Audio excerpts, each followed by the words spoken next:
Tonight we're going to walk through that door together and spend some time on the other side of it, in the deep past, in the company of the creatures that have held us in their spell since the moment we first learned their names.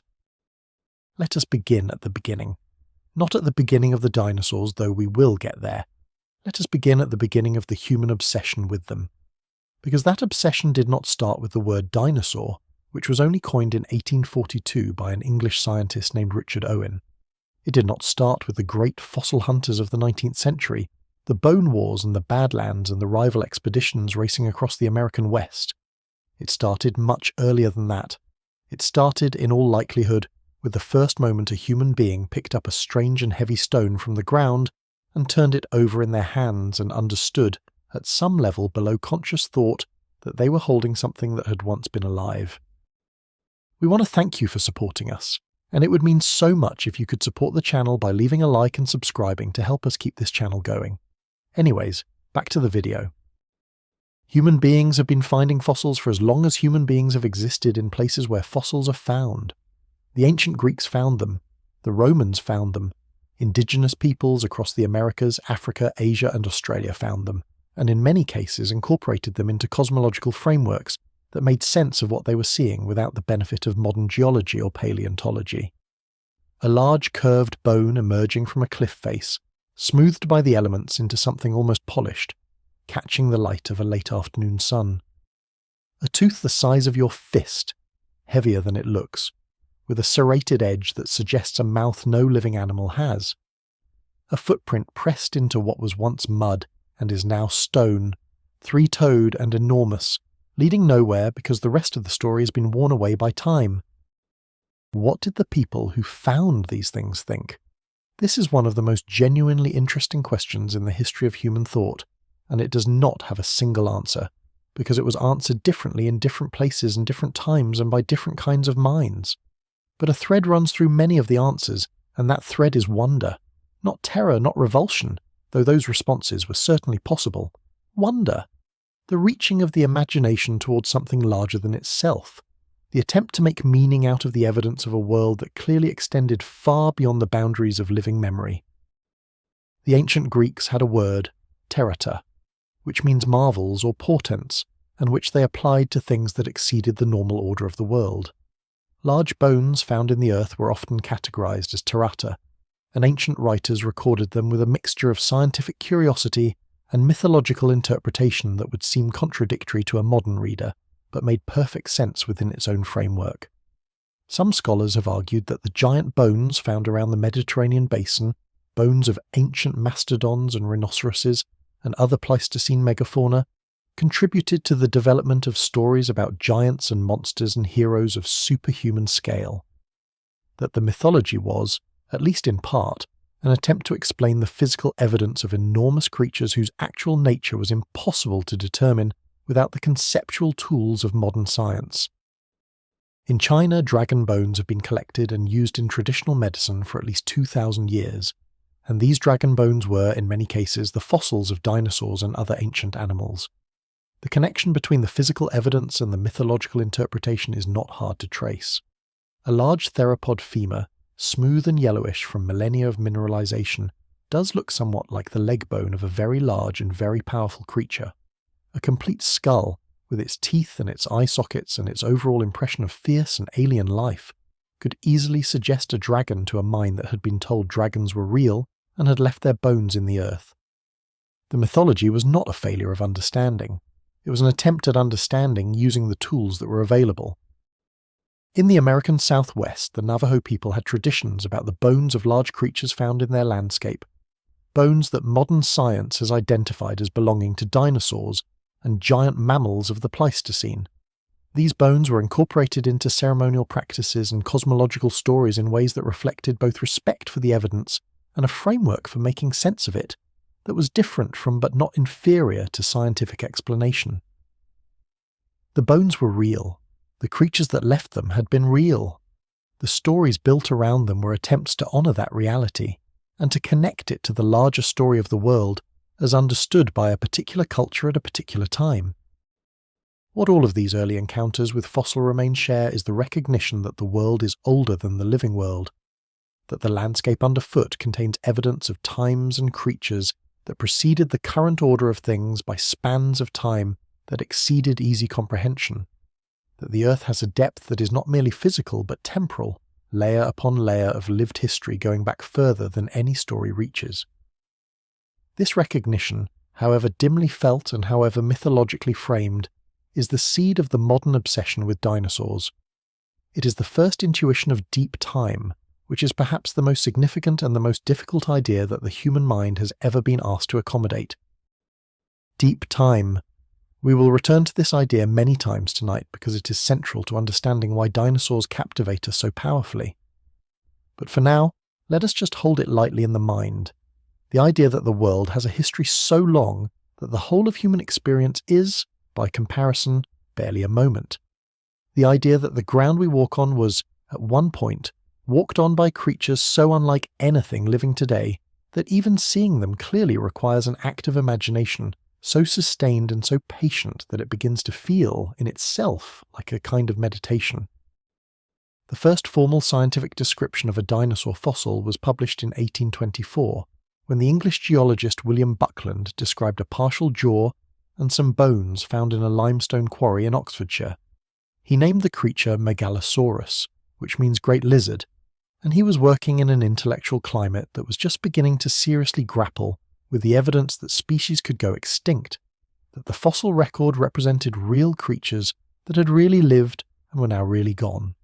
This was not yet obvious to everyone. The idea of extinction was philosophically troubling to many thinkers of the time for reasons that tell us something interesting about the human relationship with the natural world and with the past. If species could go extinct, it meant that creation was impermanent, that the world was not a fixed and finished product but a process, a sequence of changes in which nothing was guaranteed. This was disturbing to a religious framework that saw the world as complete and perfect as designed. But it was also, once the initial disturbance settled, genuinely thrilling. Because if species had gone extinct, then the fossil record was not just a curiosity or a puzzle, it was a history, a real history, written in stone, of actual living things that had existed and changed and vanished and been replaced by other things. The world suddenly had a past in a new and much more profound sense. Not just a human past, not just a biblical past, but a deep and largely unknown and almost incomprehensibly long past, in which creatures unlike anything living today had flourished and then disappeared. And once people began to understand that, once the idea took hold that the Earth contained the record of an entirely different world, one that had been real and full of life and was now entirely gone, the obsession was inevitable. Because human beings are storytellers. We are meaning makers. We are creatures who cannot look at evidence without reaching for the story behind it. And the story behind the fossils was the greatest story that had ever been offered to us for comprehension. A story so large and so strange and so full of marvels that it has never stopped expanding, never stopped yielding new wonders, and shows no signs of being exhausted. Let your breath slow a little more. Feel the weight of your body against the surface beneath you. We are just beginning. The story stretches ahead of us like a long road on a warm evening, and there is no rush to reach the end of it. Every part of it is worth taking slowly, because every part of it is extraordinary. We will walk it together. Act 2, what dinosaurs actually were. Before we can understand why humans are obsessed with dinosaurs, we need to spend a little time with what dinosaurs actually were. Not in the clinical sense of a taxonomy textbook, but in the sense of really feeling the shape and scale and variety of the thing. Because one of the reasons the obsession is so deep and so durable is that dinosaurs are not one thing. They are not a single type of creature that lived in a single way in a single environment. They are an entire chapter of the history of life, a chapter that lasted 165 million years and encompassed more diversity, more variation, more innovation than the human mind can easily hold. The word dinosaur means terrible lizard, and it is, in almost every way, a misleading name. Dinosaurs were not lizards. They were archosaurs, a group that also includes crocodilians and birds, and which is actually more closely related to the lineage that produced those animals than it is to lizards. The terrible part of the name was meant to convey impressive size and power, but most dinosaurs were not particularly large. The dinosaur lineage included creatures that range from roughly the size of a modern chicken to animals the size of a 4-story building.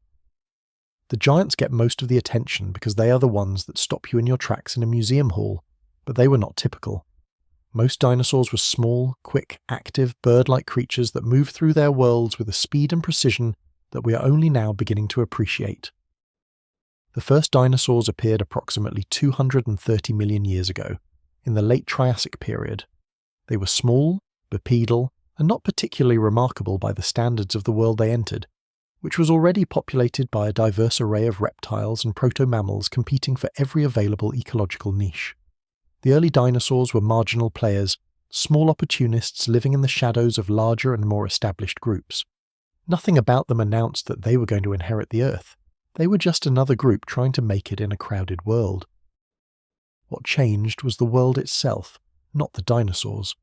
A prolonged period of dramatically increased rainfall, driven by massive volcanic eruptions that pumped greenhouse gases into the atmosphere, disrupted the ecosystems that had kept the early dinosaurs marginal. The large competitors that had dominated died back or went extinct. The ecological space they left behind was suddenly available, and the dinosaurs, with their upright posture, their active metabolisms and their behavioral flexibility, were positioned to take advantage of it. Within a few million years of this environmental disruption, dinosaurs had diversified into dozens of ecological roles. Within 10 million years, they dominated the land. Within 20 million years, they had become the most successful group of large animals the terrestrial world had ever seen. And then they kept going. For 165 million years, the dinosaurs occupied every major terrestrial ecological niche on every continent. They diversified into forms that seem almost to have been designed for maximum variety, as if evolution had decided to demonstrate the full range of what a vertebrate body plan could accomplish. Enormous long-necked sauropods that grew to lengths of over 100 feet and weights of perhaps 100 tons, the largest land animals in the history of the Earth, moving through forests that have since turned to coal in a world that no longer exists. Theropod predators ranging from chicken-sized insectivores to apex hunters larger than elephants, many of them feathered, many of them showing signs of complex social behavior and surprising intelligence. Ornithopods, the duck-billed dinosaurs, some of them traveling in herds of perhaps thousands of individuals across ancient floodplains. Horned dinosaurs, armored dinosaurs, bone-headed dinosaurs. The variety is genuinely staggering. And then there are the details, the specific and extraordinary details that paleontology has recovered from the fossil record, and that keep revising and deepening the picture with every passing decade. The feathers, which we now know adorned not just the bird lineage theropods, but many other theropod groups as well, and possibly more. The colours, which we can now infer in at least some cases from the microscopic structures preserved in fossilised feathers. The behaviours, which we can read in fossilised trackways, in bone beds that record mass death events, in eggs and nests, and the positions of adult skeletons found curled around or over their eggs in postures that can only be described as brooding. The dinosaurs were not the slow, cold-blooded, tail-dragging creatures of mid-20th century imagination. They were warm, active, socially complex, behaviourally sophisticated animals whose lives had a richness and a depth that we are still working to fully understand. Here is a detail that I find quietly wonderful. We know now that some large sauropods could hear sounds in frequency ranges well below what humans can detect. Infrasound, the same range used by modern elephants to communicate across distances of several miles.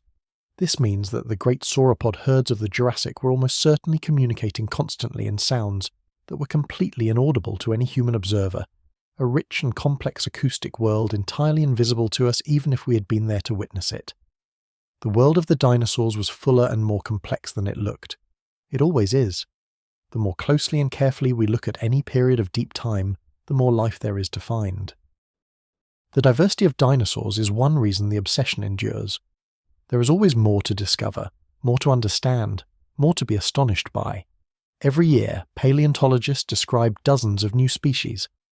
In 2022 alone, more than 40 new dinosaur species were formally described in the scientific literature.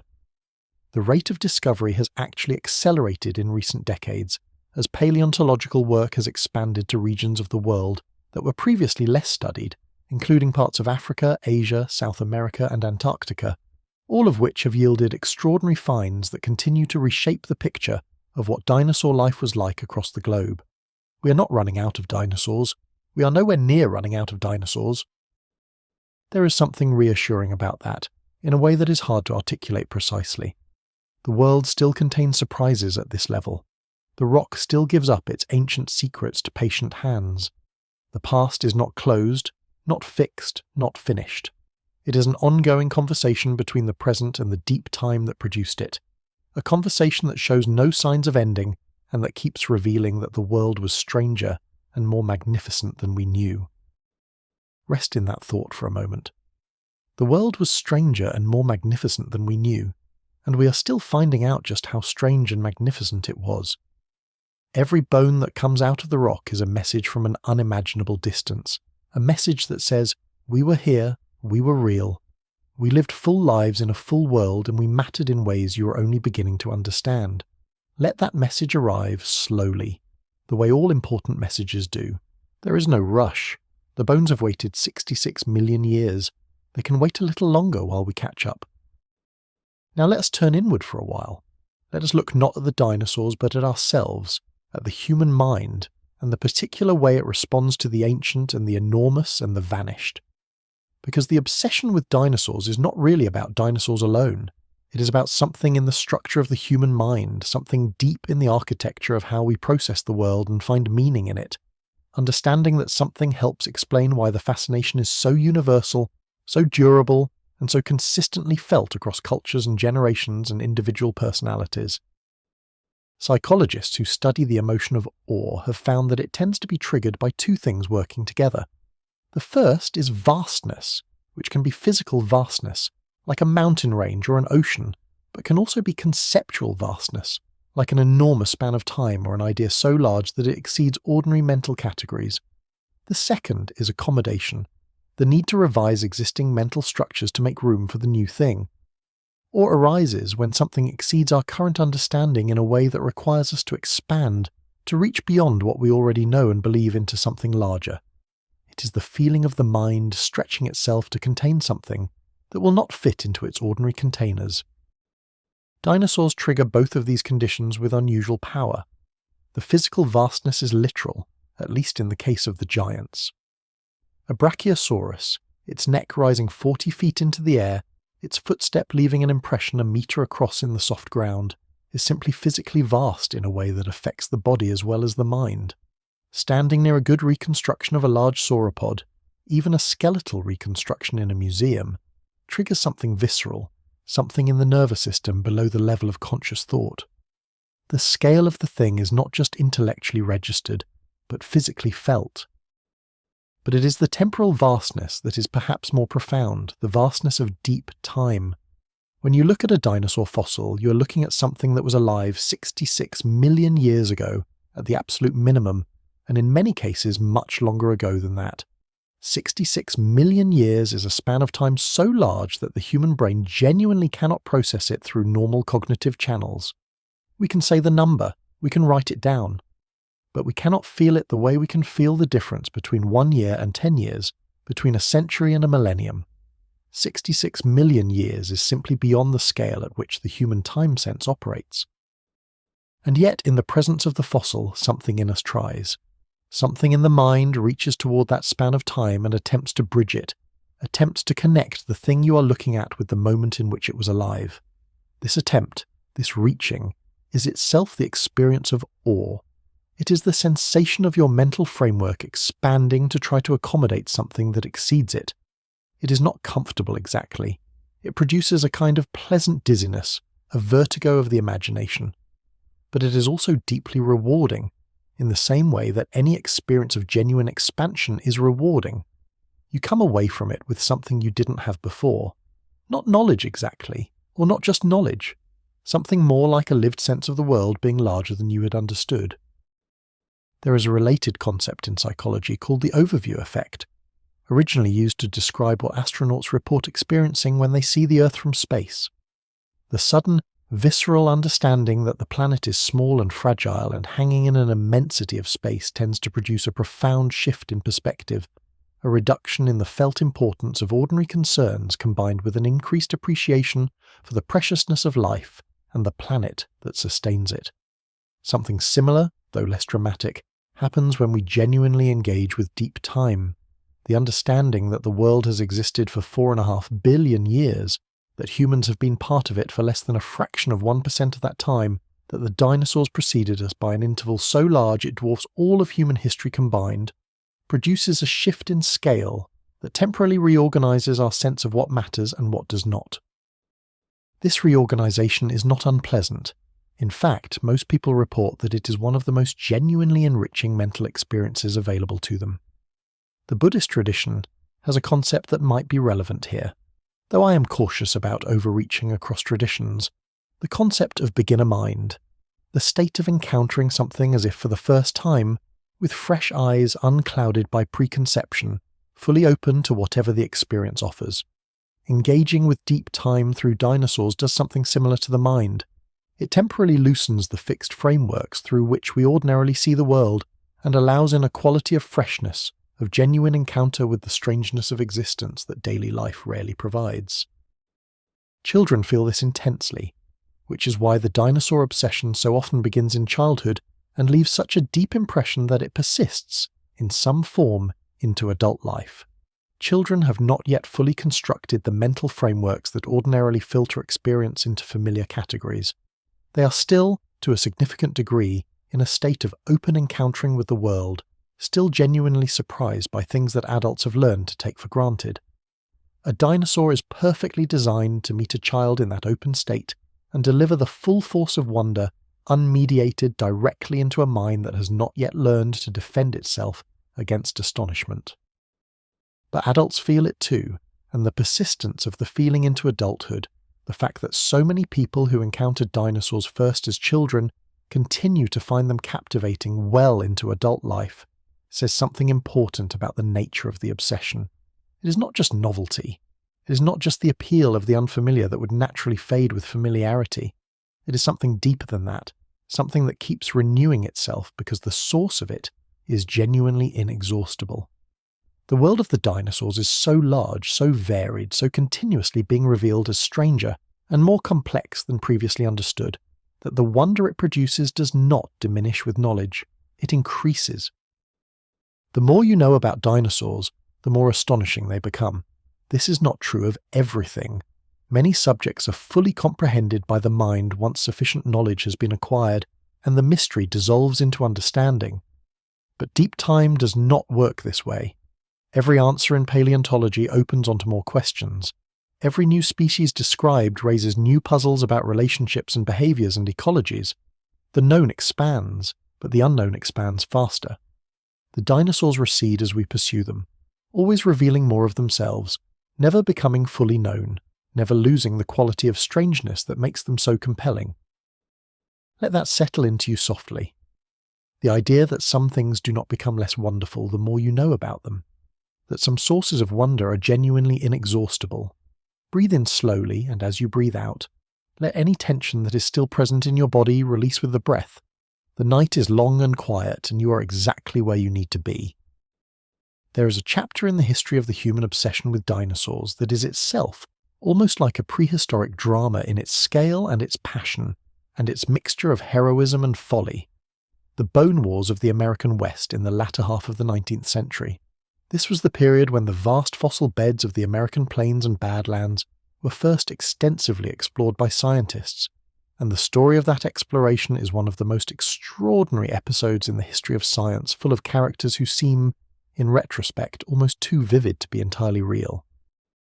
The central figures are two American paleontologists, Othniel Charles Marsh and Edward Drinker Cope, whose rivalry became one of the most famous in the history of science, and whose combined output transformed the field of paleontology from a small and largely European pursuit into the large and productive scientific enterprise it has become.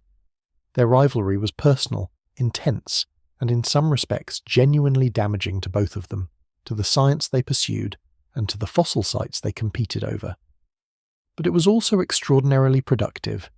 Between them, Cope and Marsh described and named more than 140 dinosaur species, laying the foundations for the taxonomy and systematics that paleontology still builds on today.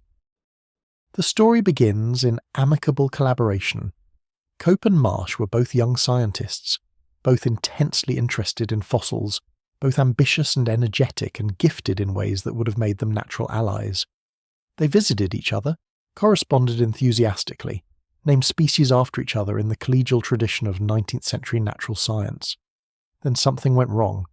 The accounts differ on the precise nature of the initial falling out, as they always do when two strong personalities are involved, and both sides have had time to construct their own version of events.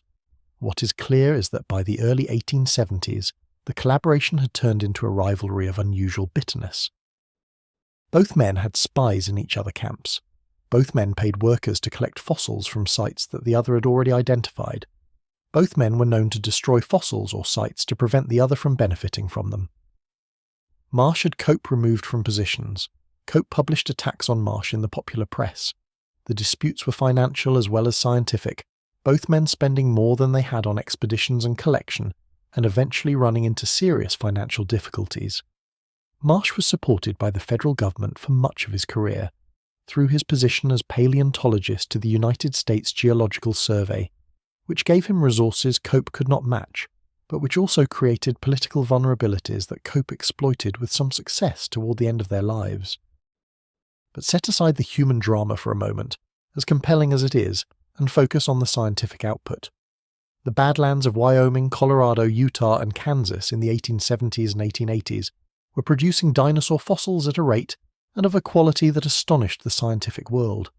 The Morrison Formation, a geological deposit of Jurassic age stretching across much of the American West, contained the bones of giant sauropods and large theropods and ornithopods of extraordinary preservation, sometimes in concentrations that suggested mass death events of large dinosaur populations. The collectors working for Cope and Marsh, and occasionally the scientists themselves in the field, were pulling out material that no one had ever seen before, species after species after species that demonstrated the extraordinary diversity of late Jurassic dinosaur life. Brontosaurus, Stegosaurus, Allosaurus, Triceratops, Diplodocus. These names, and dozens of others that are now central to the popular conception of dinosaurs, were coined or described during the Bone War period. The skeletons assembled from this material filled museums in New York, Washington, Chicago, New Haven, and eventually institutions around the world. The public was transfixed. The newspaper coverage of major fossil discoveries in the 1870s and 1880s reads like coverage of space exploration in the 1960s. The same mixture of scientific excitement and national pride and sheer wonder at the evidence that the world was more remarkable than anyone had suspected. The museum displays that were assembled from the Bone War collections became some of the most visited spaces in the world. The American Museum of Natural History in New York, with its great dinosaur halls, has been drawing visitors continuously since the 1890s and shows no signs of diminishing attendance. There is something about seeing the actual bones, even reconstructed into composite skeletons, even with bones from different individuals, even knowing that much of the posture and arrangement reflects the understanding of a particular decade rather than the latest science, that nothing else replaces. The bones carry a weight and a presence, a physical realness, that photographs and models and digital reconstructions cannot fully replicate. They are the actual substance of actual animals that were actually alive, that cannot be synthesized. The Bone Wars also established a pattern that has characterized the human obsession with dinosaurs ever since. The pattern of the heroic field worker going out into difficult and remote terrain to bring back the evidence of the deep past.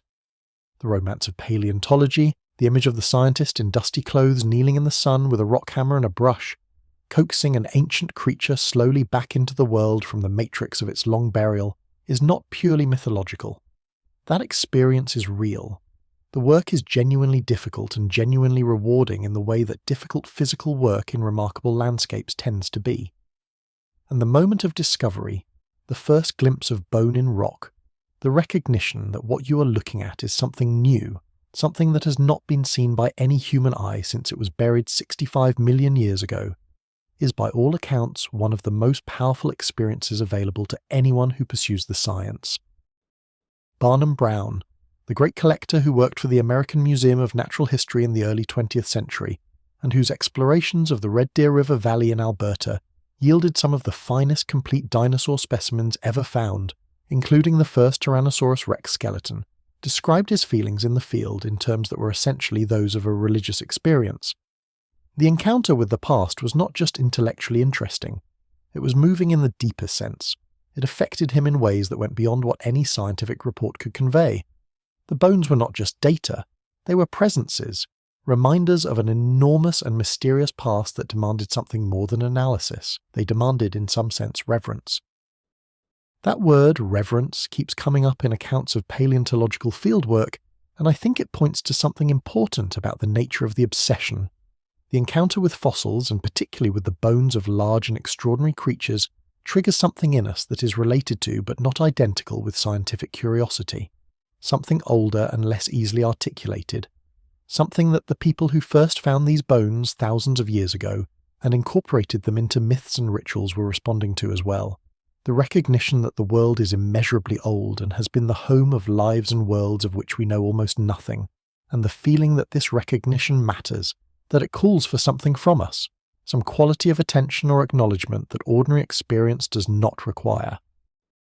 The night is deep around you now. Let yourself sink into it a little, the way a stone sinks slowly into still water. Sinking is not falling, it is settling.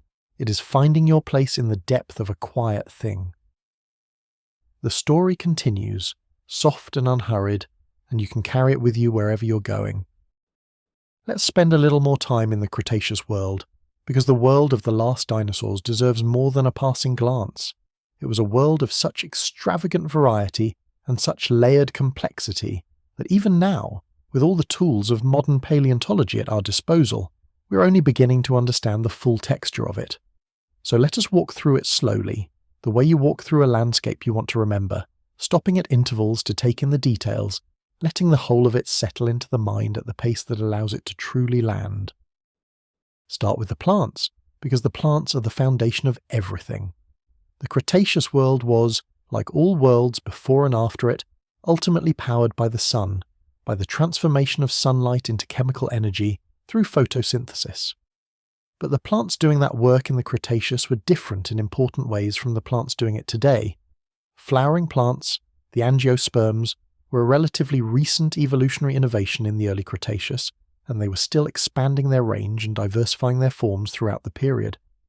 By the late Cretaceous, they had become dominant in many environments, but the world still contained vast stretches of conifer forest and cycad groves and fern meadows that had no modern equivalent. The forests of the late Cretaceous had a quality that we can only approximate in our imagination. Imagine a place where the canopy is a mixture of familiar-looking conifers and increasingly familiar-looking flowering trees, magnolias and early relatives of modern hardwoods, but where the understory is thick with ferns and cycads and other plants that feel older and stranger. The floor of the forest is carpeted not with grass, which had not yet evolved, but with mosses and low-growing ferns, and the light that filters through the canopy has a quality that is subtly different from the light in a modern forest, filtered through a different combination of leaf shapes and leaf densities. In this forest, in the understory and along the forest edge where the light is more abundant, the small dinosaurs live. The ones that are rarely seen in museum halls because they are too small to impress from a distance, but that were in many ways the most ecologically significant members of the dinosaur fauna. Troodontids the size of turkeys, quick and precise in their movements, their large eyes able to gather light effectively even in the dim understory. Dromaeosaurids somewhat larger, pack hunters or solitary ambush predators depending on the species, their famous sickle claws held off the ground as they move, kept sharp for the moment they are needed. Oviraptorosaurs with their strange beaked heads and their complex feather crests, foraging in the undergrowth, their diets a matter of continuing scientific debate. These small theropods were the most bird-like of the non-avian dinosaurs, and in some cases the distinction between a small non-avian dinosaur and a primitive bird would have been difficult to draw even for a careful observer. The earliest birds evolved from precisely this lineage, and the transition was gradual enough that the boundary is genuinely fuzzy. In the Cretaceous world, birds and bird-like dinosaurs shared the skies and the forest understory in a way that blurs the categories we use to separate them. The feathered theropod roosting in the branches of a Cretaceous conifer is both a dinosaur and in some sense a bird. The categories overlap. The reality is more continuous than our language easily accommodates. Move out of the forest now into the more open environments. The floodplains along the great river systems of the Cretaceous were among the most productive and most populous parts of the dinosaur world. Here is where the great hadrosaur herds lived, and the picture of those herds, reconstructed from the extraordinary bone beds that preserve mass death events in the ancient record, is genuinely staggering. A Maiasaura bone bed in the Two Medicine Formation of Montana preserves the remains of perhaps 10,000 individuals in a single deposit, suggesting a herd of that size or larger that died together, probably in a flood. 10,000 large animals.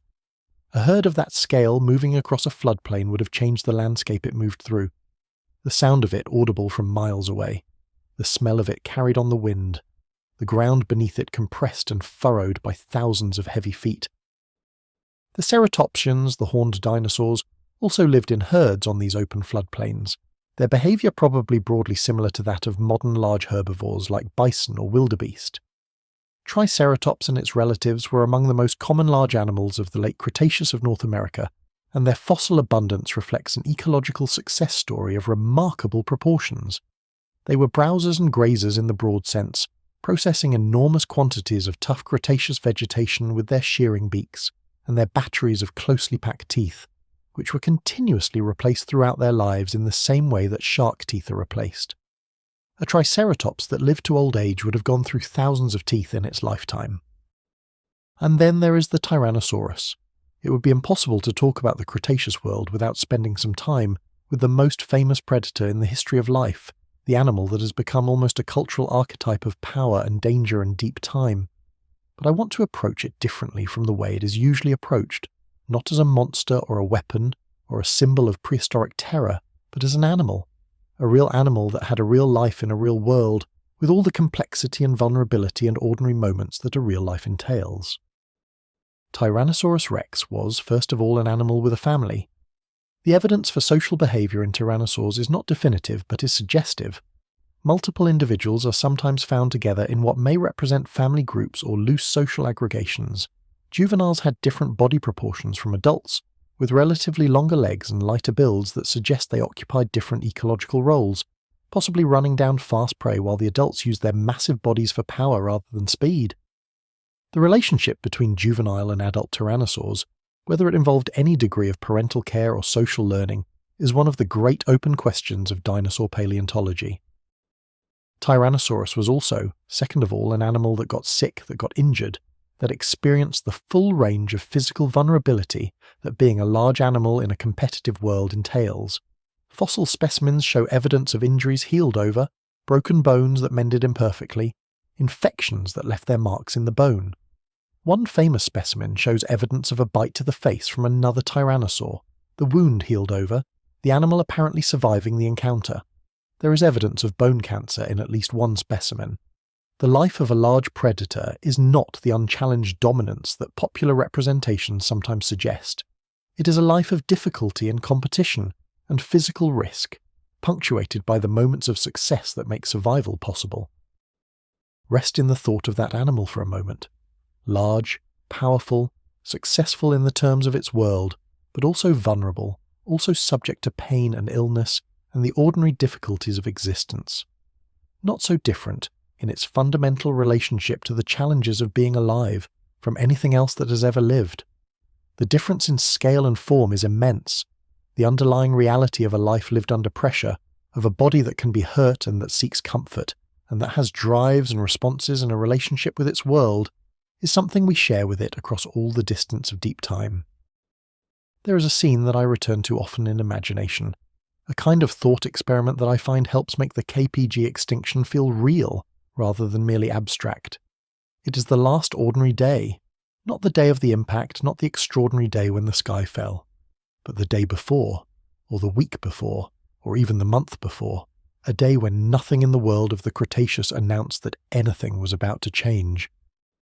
On the last ordinary day of the Cretaceous, somewhere on the coastal plain that is now western North America, a Triceratops woke up in the early morning and went about the business of being a Triceratops. It found water. It grazed through the morning on the low vegetation that lined the riverbank. It moved through the afternoon with the unhurried confidence of a large herbivore that has few predators to concern it once it has reached its full size. It may have been part of a small group, a family perhaps, moving together through the familiar landscape of its territory. As the light faded, it found shelter in a stand of conifers at the edge of the floodplain and settled for the night. This ordinary day happened. Exactly this kind of ordinary day happened, generation after generation, for the entire 165 million year history of the dinosaurs. The ordinariness of it is part of what makes the extinction so profound. The Triceratops did not know anything was ending. It had no mechanism for knowing. Its life was continuous with the lives of its parents and grandparents, and 10,000 generations of ancestors stretching back through the Cretaceous, each one living in what must have seemed like a stable and permanent world. The world did not feel like it was approaching an end, because worlds almost never announce themselves that way. They continue until they do not. The asteroid approached for millions of years without announcing itself. It travelled through the darkness of space, a rock among rocks, following the trajectory that the laws of physics had assigned to it, indifferent to everything it would one day encounter. The Earth rotated through its days and nights, unaware. The dinosaurs went about their lives, unaware. The hadrosaurs called to each other across the ancient delta, unaware. The small mammals huddled in their burrows through the nights, unaware. No one knew, nothing knew. The universe does not send announcements. The impact, when it came, was not experienced by most of the dinosaurs as an impact. The point of contact was in what is now the Yucatan Peninsula, and the energy released was so enormous and so local that the extinction of most non-avian dinosaurs did not happen in a single dramatic moment of fire and death, but in the slow, cold, dark aftermath. The impact was a cause, the winter was the mechanism. Most dinosaurs died not in fire but in cold, not in an explosion but in the gradual, relentless failure of a food web that depended on sunlight that was no longer reaching the ground. Imagine a Triceratops in the weeks after the impact, somewhere in North America where the direct effects of the impact were perhaps somewhat less severe than at the centre. The sky is wrong. The colour has changed from the clear blue and white that it has always been, through every day of this animal's life and every day of its parents' lives and its parents' lives going back through all of time, to something darker and more opaque, a brownish grey that does not clear. The sun, when it is visible at all, is a pale disk without warmth. The temperature, which always varied with the seasons but which has always had a reliable rhythm, is dropping. Not dramatically at first, just a degree or two. But the plants are responding. The fresh growth that would normally be appearing is not appearing. The lush vegetation of the floodplain is looking dry and brown in the wrong season. The Triceratops moves to find food and finds less. It moves again and finds less again. Its enormous body has reserves, enough fat and stored energy to last for weeks, perhaps months. But the weeks pass and the cold deepens and the vegetation continues to fail and the reserves deplete and are not replenished. The animal does not understand what is happening. Understanding of this kind is not available to it. It knows only what its body tells it, that it is hungry, that the food is not where food has always been, that the cold is more than cold, that something is wrong in a way it has never been wrong before. This is the part of the extinction story that I find most moving and most human. Not the drama of the impact itself, which is spectacular and terrible and distant, but the slow, ordinary, personal experience of an individual animal in the weeks and months of the dying, experiencing something it has no framework to understand, doing the things that living things do when their world has failed them, looking for what it needs in places where it used to be. The world had not changed for them in any way they could perceive. The grass was brown, but grass is sometimes brown. The sky was strange, but the sky is sometimes strange. They did not know that this time was different from all the times before. How could they? Nothing in their evolutionary history had prepared them for this. And then, quietly, one by one, they stopped. The last Triceratops did not die dramatically. It simply ran out of the resources it needed to continue being alive, in a world that had temporarily lost the capacity to provide those resources. It lay down somewhere, in a landscape that was already quieter than it had ever been, and it breathed its last breath, and the world continued without it. The world always continues, but it is not the same world after, and it never will be again. Let that image settle softly, not as a tragedy exactly, though it is that, as a completion, a long and extraordinary story reaching its conclusion in the way that all stories eventually must. The Triceratops had its time. It had its full and complete life in its full and complete world. It belonged to something that lasted 165 million years and that produced some of the most extraordinary forms of life this planet has ever seen. That is not a small thing. That is one of the greatest things. No account of the human obsession with dinosaurs can avoid the cultural watershed that occurred in 1993. Before Jurassic Park, dinosaurs were widely loved, widely studied, the subjects of countless children books and museum exhibits and documentaries. But they were also, in a certain sense, safely in the past. They belonged to the world of natural history, the world of science, the world of things that were interesting and important, but that existed at a remove from ordinary emotional life. They were marvels, but they were distant marvels, curated and displayed behind glass, mediated by the conventions of scientific illustration and museum display. Jurassic Park changed that. Steven Spielberg's film, based on Michael Crichton's novel, did something that no previous representation of dinosaurs had fully achieved. It made them feel present. The combination of digital visual effects that were far beyond anything previously achieved, with practical effects of extraordinary quality, with a filmmaker whose gift for creating visceral emotional experience was at its peak, produced something that audiences responded to at a level that went far beyond ordinary entertainment. The dinosaurs in Jurassic Park felt alive. Not just visually convincing, which they were, but alive in the sense of being present in the same space as the human characters, occupying the same world, sharing the same air. The effect on the culture was immediate and profound. Museum attendance surged. Paleontology departments at universities reported increased enrollment. The toy shelves filled with dinosaur figures. Books about dinosaurs flew off shelves. Children who saw the film at the right age, old enough to process it emotionally but young enough to be fully captured by it, emerged with a relationship to dinosaurs that many of them carry still. The film did not just entertain. It opened a door in the imagination that for many people is never quite closed. But what exactly did Jurassic Park do that was so powerful? It was not just the visual effects. Extraordinary as they were, films with impressive visual effects do not always leave this kind of lasting impression. Something else was at work. I think it was the combination of the visual presence of the creatures with a particular kind of emotional intelligence in how the encounters were staged. The first full appearance of the Brachiosaurus, for instance, is not frightening. It is slow, it is quiet, and it is overwhelming. The characters stand and stare, and the audience is invited to stand and stare with them, to simply be in the presence of something enormous and beautiful and alive, without urgency, without threat, in pure astonished wonder.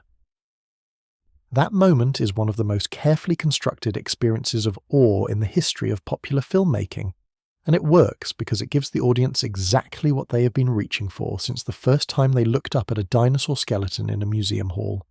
The chance to feel, rather than just know, that these creatures were real. The film also did something interesting with fear. The theropod sequences, particularly the famous kitchen scene with the velociraptors, are genuinely frightening in a way that dinosaur films before Jurassic Park had rarely achieved. But the fear in Jurassic Park is not the fear of the merely monstrous. It is the fear of the genuinely present, of something that is intelligent and alive and pursuing you with purposes of its own.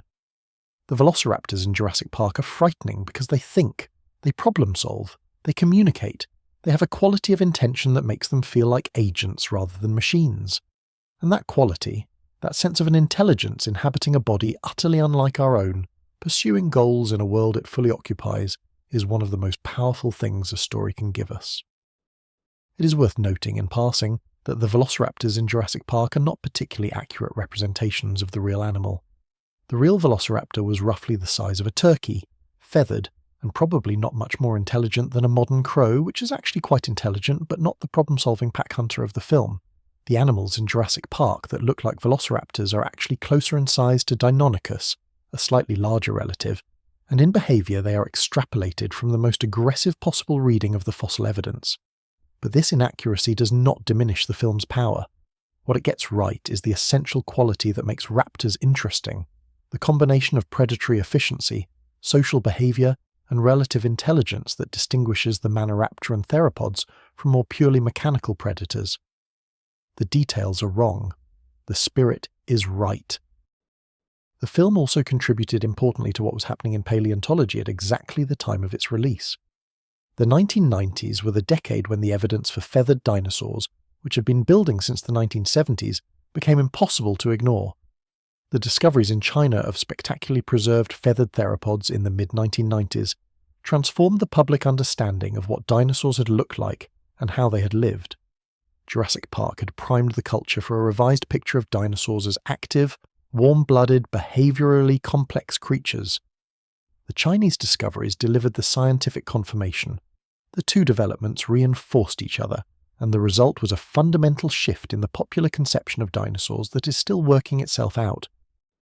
The sequels, the documentaries, the natural history programming that followed in the wake of Jurassic Park, all of it benefited from the emotional and imaginative opening that the original film created. Walking with Dinosaurs, the 1999 BBC documentary series that used the same generation of digital effects technology in a natural history format, was watched by more than 700 million people worldwide, making it one of the most watched factual television productions in history. People did not just want the dinosaurs in the context of adventure stories. They wanted the dinosaurs themselves, in their actual world, living their actual lives. The documentary format satisfied a hunger that the entertainment format had identified and opened but could not fully satisfy. The cultural moment of Jurassic Park also raises an interesting question about the relationship between imagination and knowledge in the obsession with dinosaurs. The film is fiction. It contains significant scientific inaccuracies. It uses dinosaurs in service of a thriller narrative that has as much to do with anxieties about genetic technology and corporate hubris as it does with actual paleontology. And yet it drove real scientific interest, real museum attendance, real career choices. Many working paleontologists cite Jurassic Park as a significant early influence on their decision to pursue the science. The fiction created genuine scientific passion. The imagination opened a door that knowledge then walked through. This is not unusual in the history of science. Great science fiction often anticipates or accelerates scientific interest in ways that are hard to fully account for, but that are nonetheless real. The dream precedes the reality, and the dream matters because it determines what we reach for. Children who grew up wanting to build the world of Jurassic Park became the engineers and geneticists and programmers who made the digital effects possible. Children who grew up wanting to understand the dinosaurs that inspired the story became the paleontologists who keep finding them. The fiction was the seed. The science is the flower. Let your body soften a little more. You're lying in the dark and the story is moving through you like water through a quiet landscape. Not forcing anything, just finding the path of least resistance and following it. Let your thoughts drift where they will. There is no wrong direction tonight. One of the engines of the enduring obsession with dinosaurs is the simple fact that the science never stops delivering new and astonishing information. Every decade brings revisions so fundamental that the picture is substantially transformed. The dinosaurs we know today are significantly different from the dinosaurs described by Marsh and Cope in the 1880s, significantly different from the dinosaurs of the Jurassic Park era in the 1990s, and different in important ways even from the understanding of 15 years ago. The subject moves. It lives. And a subject that lives is a subject that sustains fascination across a lifetime, because you can never feel that you have fully understood it and set it aside. The revolution that has most transformed the popular understanding of dinosaurs is the feather revolution, the recognition that many dinosaur species were feathered to varying degrees and that birds are literally living dinosaurs. This understanding has been developing since the 1970s, when the American paleontologist John Ostrom published his influential reanalysis of Deinonychus and argued that the evidence pointed toward dinosaurs being much more active and bird-like than the prevailing model suggested. But it became undeniable in the 1990s when Chinese fossil sites, particularly the Yixian Formation in Liaoning province, began producing specimens so extraordinarily preserved that feathers, or proto-feather structures, were visible directly on the rock as actual physical structures rather than inferred presences. Sinosauropteryx, described in 1996, was the first clearly feathered non-avian dinosaur to be described to the world. It was a small compsognathid, roughly the size of a turkey, and it was covered in simple filamentous structures that were almost certainly a form of protofeather, an early evolutionary stage of the structures that would eventually become the complex asymmetric flight feathers of modern birds. The specimens were not just scientifically significant. They were beautiful. The feathery outline of the animal, preserved in exquisite detail in the fine-grained volcanic ash of the Ixion, gave the creature a softness, a warmth, a quality of life that the clean bones of more conventionally preserved specimens could not convey. You could almost feel the warmth of the thing, the quick movements, the bird-like alertness. Subsequent discoveries built on this foundation at a remarkable pace. Within a few years, dozens of feathered theropod species had been described from the Ixion and related formations. Microraptor, a small four-winged dinosaur that could glide or fly with both arms and legs.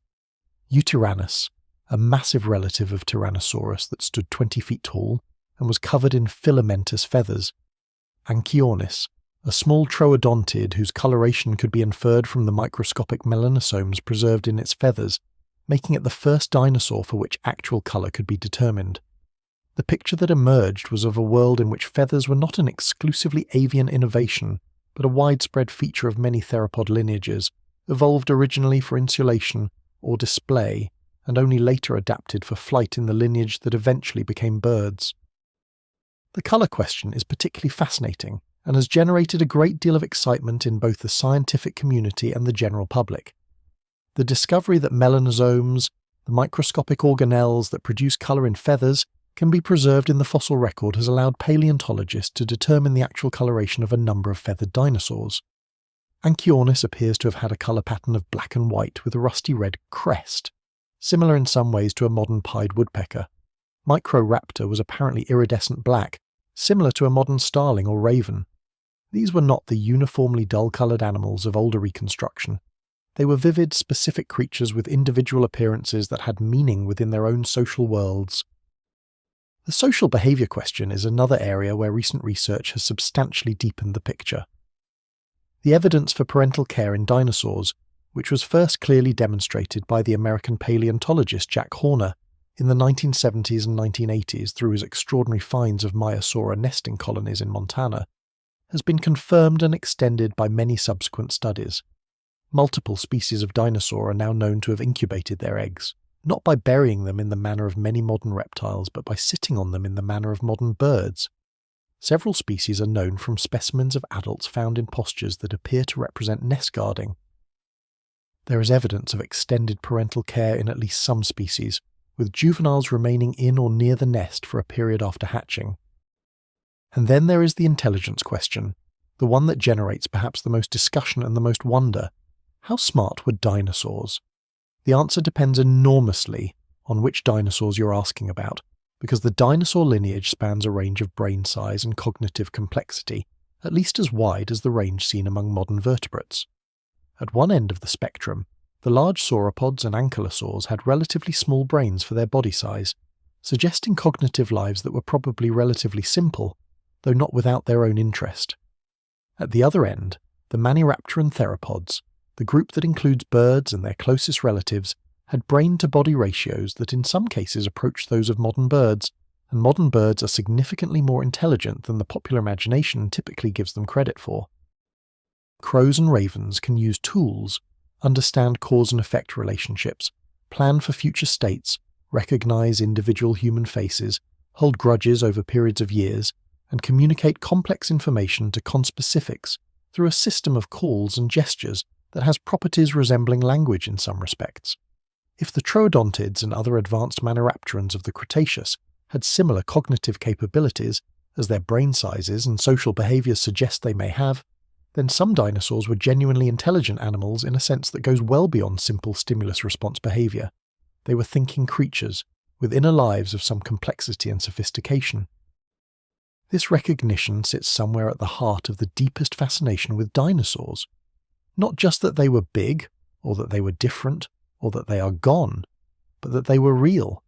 that they had genuine lives, genuine experiences, genuine inner worlds that are now entirely inaccessible to us, except through the patient and incomplete testimony of the rocks. The world of the dinosaurs is not just a spectacle to be admired from the outside. It was a lived world, full of being, full of experience, full of the ordinary texture of existence. And that is at once the most wonderful and the most poignant thing about it. Feel the quiet of the night around you. The darkness is complete and comfortable, and the sound of your own breathing is the steadiest thing in the world. You can rest here. The story continues, soft as rain on a warm evening, and you can let it carry you as far as it goes. There is something worth spending a long quiet time on, something that is both scientifically interesting and deeply personally resonant for almost anyone who spent part of their childhood in the grip of dinosaur fascination. The particular intensity of the child-dinosaur relationship. The fact that virtually every culture in which children have access to information about dinosaurs produces children who become intensely, sometimes obsessively, interested in them.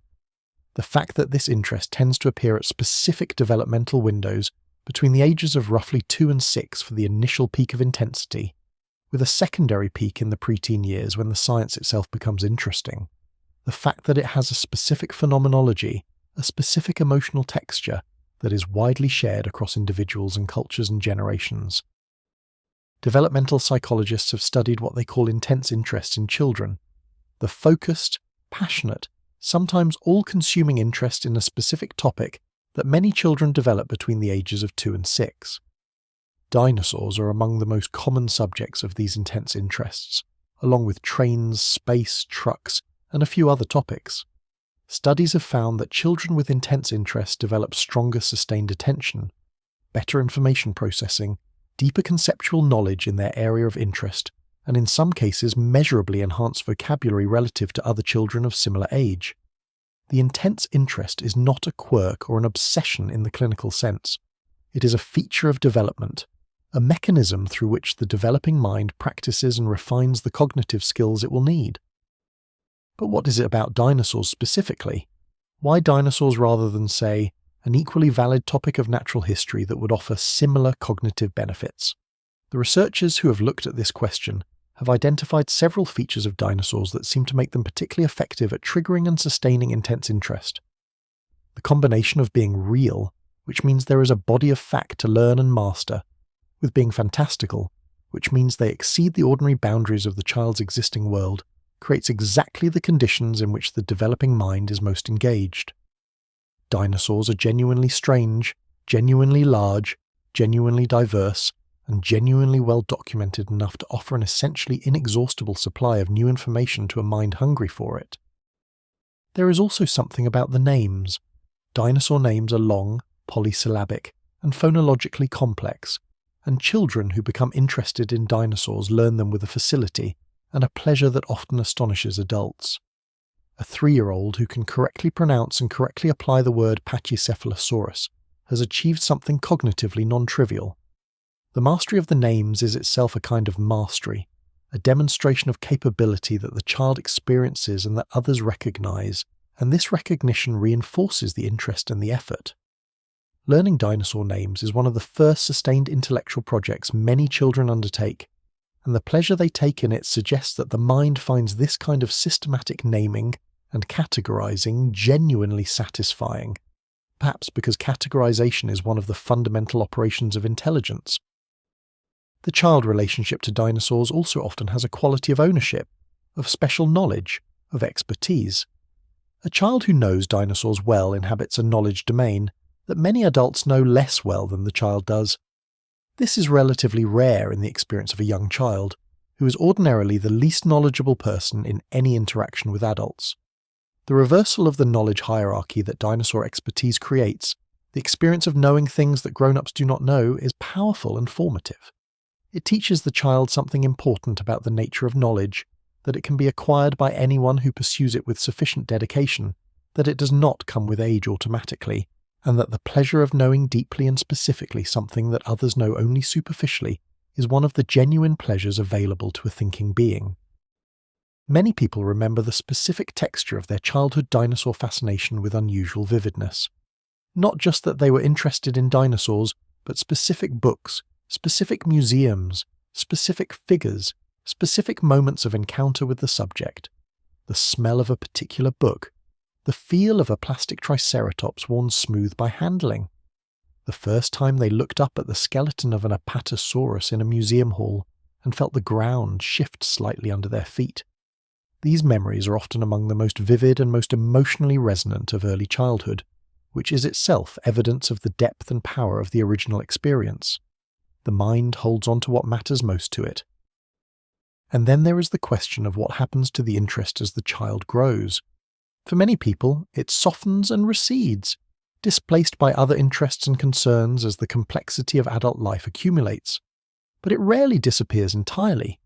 It persists as a kind of warm undertow in the mind, a direction from which genuine engagement is always available if the circumstances are right. The adult who was a dinosaur-obsessed child does not need to be argued into caring about a new fossil discovery. The news that a new large theropod has been found in Argentina, or that a feathered specimen from China has revised the understanding of early bird evolution, arrives not as interesting information, but as something closer to personal news. Something has happened in a world that remains, in some deep and somewhat inexplicable way, theirs. The persistence of the childhood interest into adult life is one of the most interesting features of the dinosaur obsession, and it distinguishes it from many other childhood enthusiasms that fade completely as adult life takes over. Why does it persist?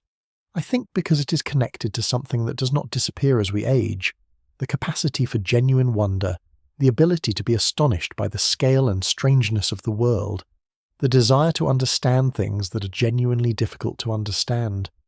These capacities are not inherently childish, even though children often express them more fully and more freely than adults do. They are the essential equipment of a thinking being engaged with a genuinely extraordinary world, and dinosaurs as a subject are perpetually adequate to the wonder they invite. The subject grows with you. The more you know, the more there is to know. The wonder does not diminish with understanding. It deepens. The room is very quiet now, and you are very still. The heaviness in your body is the right kind of heaviness, the kind that comes from being completely at rest, completely safe, completely released from the ordinary forward motion of a day. The story is a soft thing, moving around you like a current in still water, and you can let yourself drift in it without effort. Here is something that I find quietly wonderful, and that I want to spend a little time with in the particular quality of attention that the late hours of the night make possible. Dinosaurs are not entirely gone. We established this early on, that birds are a lineage of theropod dinosaurs that survived the end Cretaceous extinction, and diversified into the extraordinary variety of forms we see today. But I want to sit with that idea for a while, and let it become more fully real, because it has implications that are worth feeling as well as knowing. There are roughly 10,000 species of birds living on Earth today. 10,000. The dinosaur lineage, which includes birds, is currently experiencing a period of diversity that is not drastically different from what it experienced during the Cretaceous. In terms of species count, the avian dinosaurs of the modern world are holding their own reasonably well compared to the non-avian dinosaurs of the Mesozoic, once you adjust for the size of the respective faunas. The age of dinosaurs did not end, it changed its character. The big ones, the ones that filled the landscape and shook the earth, are gone. But the thing that made them dinosaurs, the particular combination of biology and behaviour and evolutionary history that defines the lineage, persists in the birds that are part of every landscape on Earth. When you watch a crow manipulate an object with focused, deliberate intelligence, you're watching a direct descendant of the theropod lineage that included Velociraptor and Troodon, and all the other advanced Maniraptorans of the Cretaceous. The behavioural complexity you're observing is not a recent invention. It is the current expression of cognitive tendencies that were present in some form in those ancient animals. The crow's intelligence is the dinosaur's intelligence, refined and extended over 66 million years of avian evolution but continuous with it. When you watch a heron stand absolutely still at the water's edge, waiting with the patience of something very old and very practiced for the movement of a fish in the shallows, you are watching a hunting behaviour that has roots going back hundreds of millions of years, a stillness and a precision that was honed in animals that would be easily recognisable as dinosaurs. The heron is doing what some of its Cretaceous ancestors did. It has not lost that ancient capacity. It has kept it, refined it, integrated it into a body and a lifestyle that has changed enormously, but that maintains its continuity with the deep past. The evidence of dinosaurian ancestry is not just behavioural, it is structural. The skeleton of a bird, when you look at it carefully, is recognisably a modified theropod skeleton. The wishbone, familiar from every Thanksgiving meal, is the dinosaurian furcula, present in many non-avian theropods as well as in birds. The foot, with its 3 forward-facing toes and 1 reversed hallux, is the classic theropod foot. The air sac system that makes the avian respiratory system so extraordinarily efficient, capable of extracting oxygen from the air on both the inhalation and the exhalation, is visible in modified form in the hollow bones of many non-avian theropods, where the air sacs left distinctive pneumatic spaces in the vertebrae and other bones. The bird is the dinosaur, the structure says so clearly and unambiguously. This means that the human obsession with dinosaurs is in part an obsession with something that is still alive, not just dead and gone, not just a matter of bones and imagination, but present in every bird that flies or walks or swims in the modern world. The dinosaurs are everywhere if you know how to look at them. Every flock of starlings turning in the evening sky, every pelican gliding on a thermal over a lake, every sparrow hopping along a sidewalk is a dinosaur. The world is still full of dinosaurs. They have changed their shape and their size and their relationship to the sky and the ground, but they are here. The lineage continues. I find that thought genuinely comforting, in a way that is hard to fully articulate but that feels important. The story did not end. The 66-million-year-old catastrophe that ended the reign of the great non-avian dinosaurs was a profound and irreplaceable loss. The world without Triceratops and Tyrannosaurus and Brachiosaurus is genuinely poorer for their absence. But the lineage that produced them survived. The evolutionary innovation that they represented, the active, intelligent, feathered, socially complex theropod, did not disappear. It went on. It is going on now. It is part of the living world in a way that no amount of geological change has been able to entirely erase. There is a lesson in that, perhaps, about the resilience of life, about the way that even catastrophic endings are not the same as final endings, about the way that a lineage with enough flexibility and enough fundamental viability can survive what seems like an absolute terminus and continue into a future that the original form could not have imagined. The birds could not have been predicted from the non-avian dinosaurs. No one standing in the Cretaceous could have foreseen that the small feathered insect-eating theropods that survived the impact winter would eventually fill every ecological niche available to a flying animal and produce a group as diverse and as extraordinary as the modern bird fauna. But it happened. The catastrophe was real, and the continuation was real, and both things are true at the same time. Your breath is slow and even now. The night has its own rhythm and you are part of it, your body moving with the natural tide of rest and release. The images of the story are soft and distant, like memories of something that happened long ago and that was good, that left a warmth in the mind that has never entirely cooled. Let that warmth be with you now. You are exactly where you need to be. Let us spend some time in a museum. Not a specific museum, but the composite museum of the imagination, the one that combines elements of all the great natural history institutions of the world into a single space that exists only in the mind, but that is in some ways more complete than any of its real-world counterparts. Walk through its doors with me. Feel the particular change in air quality and sound that comes with entering a large public building, the slight echo, the temperature shift, the way ordinary street noise falls away and is replaced by something more reverent, more controlled, more consciously arranged. The Dinosaur Hall. Every great natural history museum has one, and they all share certain qualities regardless of their specific contents or their specific architecture. A particular quality of light, often somewhat dimmer than the rest of the building, giving the space a slightly hushed, slightly theatrical quality. A particular quality of sound, the footsteps of visitors on hard floors mixing with the voices of children, and the occasional deeper commentary of adults, all of it reduced to a murmur by the scale of the space. And the bones, the great structures of mineralized calcium that are, physically speaking, a different thing entirely from the animal they once supported, but that carry in their forms and in their arrangement the unmistakable ghost of that animal.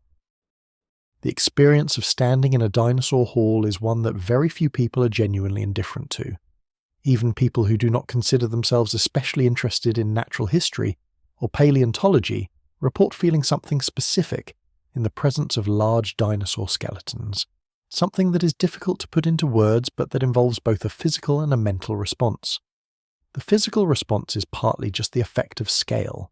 A large sauropod skeleton occupies more space than almost any other museum exhibit, and the sheer physical volume of the thing, the way it forces you to look up to take in something too large to see in a single glance, triggers a response in the nervous system that is recognizably the same as the response to other large natural features.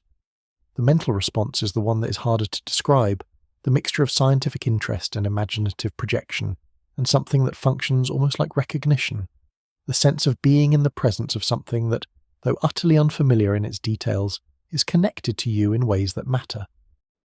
The first time many children see a large dinosaur skeleton in a museum, the response is not fear, as adults sometimes expect, but a complex mixture of awe and excitement, and a kind of reaching toward the thing, a desire to get closer, to understand it better, to know it.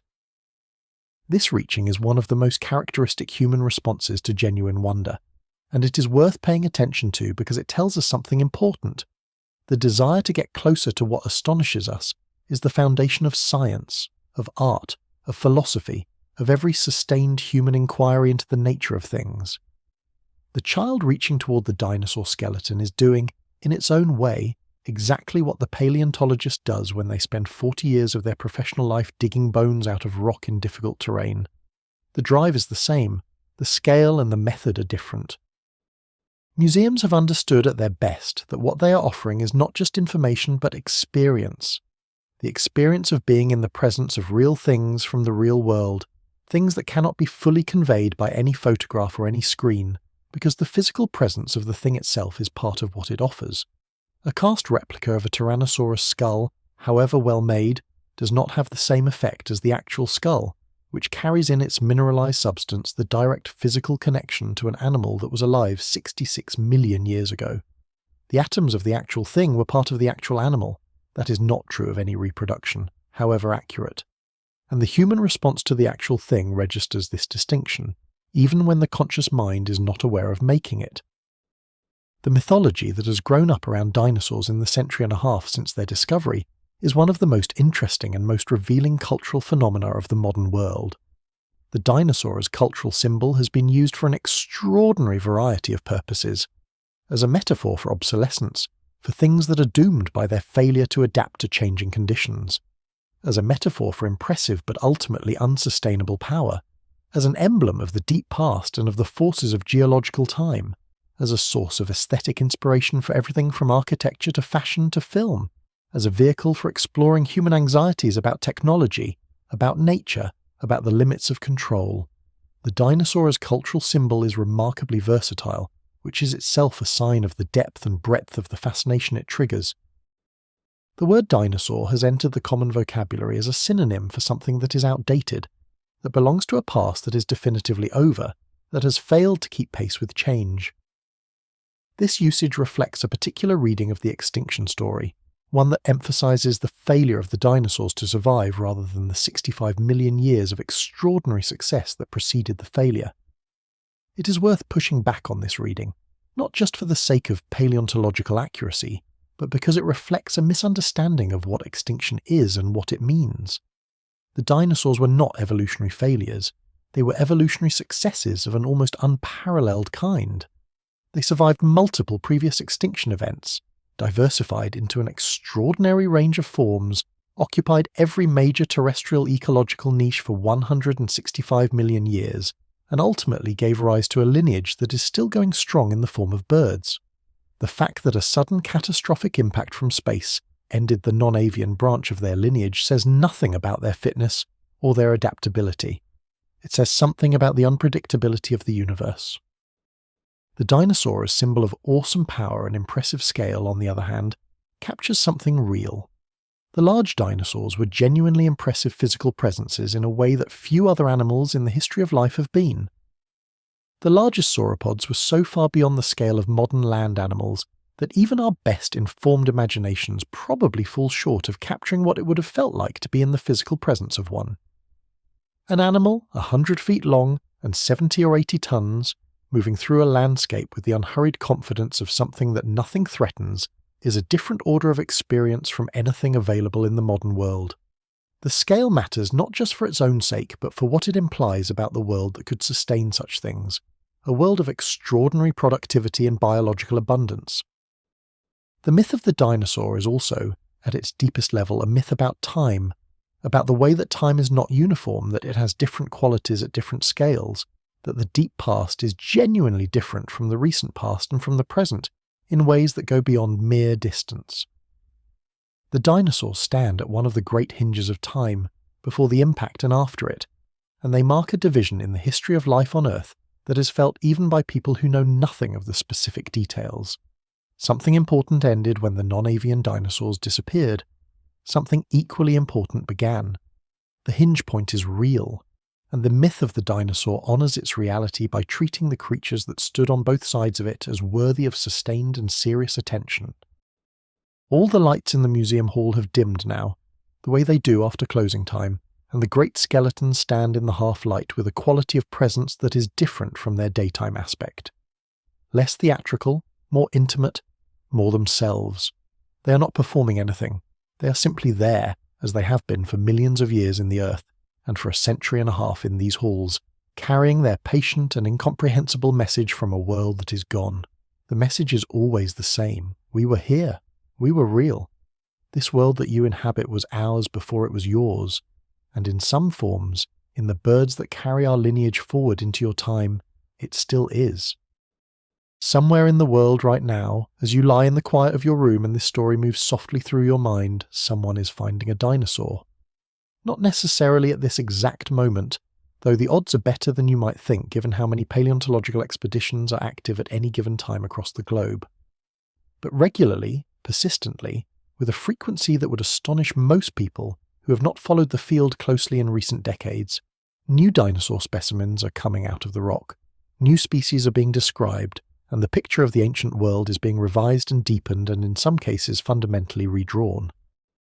The people doing this work are as diverse as the science itself.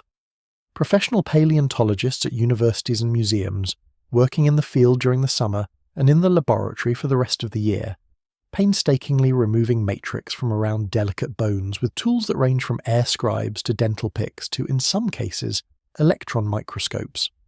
Amateur collectors in many parts of the world who spend their weekends and vacations walking fossil-bearing terrain with trained eyes, reporting significant finds to the professionals who can properly document and study them. Indigenous community members in regions with rich fossil deposits, whose traditional knowledge of the landscape often leads paleontologists to productive sites, and whose engagement with the science on their own terms is transforming the ethics and the practice of field paleontology. The work of fossil preparation, the transformation of a lump of rock containing ancient bone into a specimen that can be studied and displayed, is one of the most skilled and most patient of all the crafts associated with paleontology.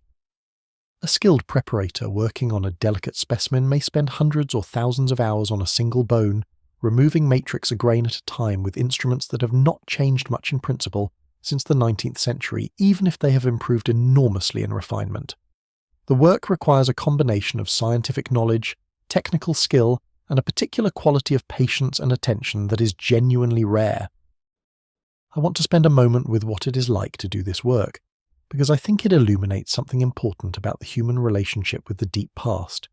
The preparator sits at a table or a bench, under good light, with the specimen before them. The specimen may look at this stage like an irregular piece of brownish or greyish rock with some suggestion of structure visible at the surface. Within it, known to be there from X-ray or CT scanning, or simply from the shape of the rock itself, are the actual bones, mineralized over millions of years into something that is simultaneously the original material and a transformation of it. The preparator begins to work. The instrument, perhaps a compressed air-driven stylus the size of a pen, delivers controlled bursts of vibration to the surface of the matrix. Under this vibration, the rock loosens and can be cleared away from the bone surface beneath. The work proceeds millimetre by millimetre, hour after hour, revealing the surface of the bone gradually, as a sculptor reveals a form within a block of stone. Except that the preparator did not create the form. The form was created 66 million years ago by an animal going about its life in a world that no longer exists. The preparator is only uncovering it, restoring it to visibility, allowing it to re-enter the world of the visible after its long burial. There is something deeply meditative about this work, and the people who do it often describe it in terms that echo the language of meditation. The total absorption in the immediate task, the complete presence in the present moment, focused entirely on the millimetre of surface being revealed and the decision of how to approach the next millimetre. The way that time changes its character during the work, the hours passing in what feels like moments, the outside world receding to a background noise that can be entirely ignored. This is the flow state that psychologists describe, the state of total engagement in a demanding and meaningful task that is one of the most reliably positive experiences available to human beings. And when the work is complete or at a significant stage of completion, the preparator steps back and looks at what has been uncovered. A bone that has not been seen since the animal was alive. A surface that retains sometimes extraordinary detail of the original bone structure, the texture of the periosteum, the channels for blood vessels, in some cases the articulation surfaces where bone met bone in the living animal. Looking at this surface is looking at something that was formed and used by a living creature in a world so long ago that no human language existed yet to describe it. The connection is real. The object you are looking at was part of a living animal. The atoms of it are the atoms of that animal. The distance is immense and the connection is direct. Both things are true at the same time. The pace of discovery in modern paleontology is genuinely remarkable. China has become one of the most important sources of exceptional dinosaur specimens in the world, with the feathered dinosaurs of the Ixian Formation already mentioned, but also extraordinary finds from other formations, including complete and articulated skeletons of animals whose soft tissue impressions allow detailed reconstruction of their appearance and, in some cases, their behaviour. Argentina and Brazil continue to produce important finds, particularly of early dinosaurs from the Triassic that shed light on the origins of the group. Africa, which was long underrepresented in the paleontological literature due to a combination of political and logistical factors, is now producing a steady stream of significant discoveries that are filling in important gaps in the global picture. Mongolia and the American West, the classic fossil hunting grounds that produce so many of the iconic specimens of the 19th and early 20th centuries, continue to yield new material. The Hell Creek Formation of Montana, Wyoming, and the Dakotas, which preserves the fauna of the very latest Cretaceous just before the KPG extinction, is one of the most intensively studied fossil-bearing deposits in the world and continues to produce new specimens and new species with remarkable regularity. Every field season, teams return from Hell Creek with material that adds to and sometimes revises the picture of what the latest Cretaceous world looked like and who lived in it. The people doing this work know, in a way that is hard to fully communicate to those outside the field, that what they are doing matters. Not just scientifically, though it certainly matters scientifically, but in a larger sense. They are the current custodians of a conversation that began when the first human being picked up a strange bone and turned it over in their hands and wondered. They are adding their chapter to a story that has been growing for as long as our species has been curious about the world it lives in. And every bone that comes out of the rock, every new species described, every revision of the picture of the ancient world is a small victory against the forgetting that is the default condition of deep time. The dinosaurs are being remembered, slowly, incompletely, with constant revision and occasional error, but remembered, and the remembering matters. We have been circling around the concept of deep time throughout this story, returning to it again and again from different angles, the way you might circle a large and complex landscape feature, trying to take in its full dimensions from multiple perspectives. Now let us come closer to it. Let us sit with it for a while and try to feel its actual texture, not just its intellectual outline. Because deep time is, I think, the most important thing that dinosaurs give us access to, and the experience of genuinely engaging with it is one of the most distinctive and most valuable things that the obsession with dinosaurs can produce. The Earth is approximately 4.5 billion years old. Life, in some form, has existed on this planet for approximately 3.5 billion years. Complex multicellular life, the kind that produces organisms large enough to be seen with the naked eye, has existed for approximately 600 million years. The dinosaurs were part of that complex life for approximately 230 million years. The non-avian dinosaurs went extinct approximately 66 million years ago. Modern humans have existed for somewhere between 200 and 300,000 years. These numbers are correct, and they are very large, and they do not, for most people, produce any immediate felt sense of the reality they describe. They are too large for that. The human sense of time, the visceral, embodied sense of duration that connects a morning to an afternoon to an evening to a year, simply does not operate at these scales. We can say the number 66 million years with perfect ease. We cannot feel it the way we feel the passage of a slow afternoon. The scale is simply beyond us. But there are approaches that bring something of deep time within reach, not fully, but partially, and the partial reach is valuable. One approach that I find useful is what you might call the compression exercise. Try to compress the entire history of life on Earth into a single calendar year, where January 1st represents the origin of life, and December 31st at midnight represents the present moment. On this compressed timescale, complex multicellular life does not appear until roughly November 18th. The dinosaurs do not appear until December 13th. They go extinct on December 26th. Modern humans do not appear until 11:58 on the night of December 31st, roughly 2 minutes before midnight. All of recorded human history, every civilization, every achievement, every war, every discovery fits into the last 11 seconds of December 31st. I want you to sit with that last image for a moment. 11 seconds. Everything you know about human history, everything that has ever been written down or remembered or passed on through story or artifact, happened in the last 11 seconds of a year that began with the origin of life. The dinosaurs had their 11 seconds, and it lasted from December 13th to December 26th. 13 days on this scale for 165 million years. 13 days, we have had 2 minutes. This is not a humbling thought in the diminishing sense. It is not meant to suggest that human beings are unimportant or that our history is trivial. It is meant to do something else, something more like an expansion than a reduction. The recognition of deep time is an invitation to understand yourself as part of something much larger than the human story alone, to understand that the world has been conducting its patient, extraordinary experiment with life for incomprehensible spans of time, and that the particular experiment it is currently running, the one that produced us, is one of countless experiments across an almost unimaginable duration. We are part of a very long story, and knowing that we are part of a very long story changes something about how the story feels. The philosopher and writer Annie Dillard wrote about what she called the sensation of the deep past as something that could occasionally be felt in landscapes where geological time was very close to the surface. In certain kinds of terrain, eroded badlands or exposed cliff faces or river cuts through ancient rock, the past sometimes seems to press forward through the present, to make itself felt as a kind of thickness or depth in the air. People who spend time in such landscapes often report a quality of presence or awareness that is different from the ordinary experience of being in a place. The sense that the ground itself is a kind of record, a three-dimensional text that speaks of times and lives and worlds that are gone but that were once as real and as full of being as the present moment. Paleontologists who spend time in fossil-bearing terrain consistently describe this quality.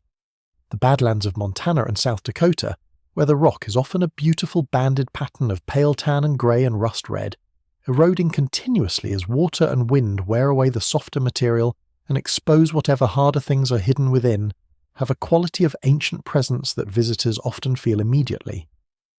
The bones that come out of this terrain are not just objects of scientific interest. They are evidence of a world that was here, that was alive, that occupied this same landscape in a configuration so different from the current one that it seems impossible, and yet the bones say otherwise. The bones say this was real.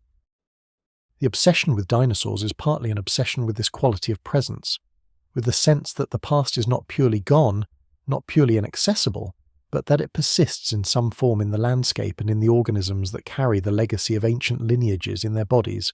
The fossil is a kind of time capsule, but it is also a kind of bridge, a physical object that connects the present moment to an unimaginable past and says, as bridges do, you can cross here, this way, not all the way perhaps, but further than you thought possible. The awareness of deep time that serious engagement with dinosaurs produces has a tendency to generalize, to spread outward from its original subject into a broader quality of attention to the world. People who genuinely engage with deep time through fossils and geology tend to develop what you might call a geological eye, the ability to look at a landscape and see not just its present configuration, but the history written in its rocks and soils and topography. The mountain range is not just a mountain range, it is a record of continental collision that happened 200 million years ago.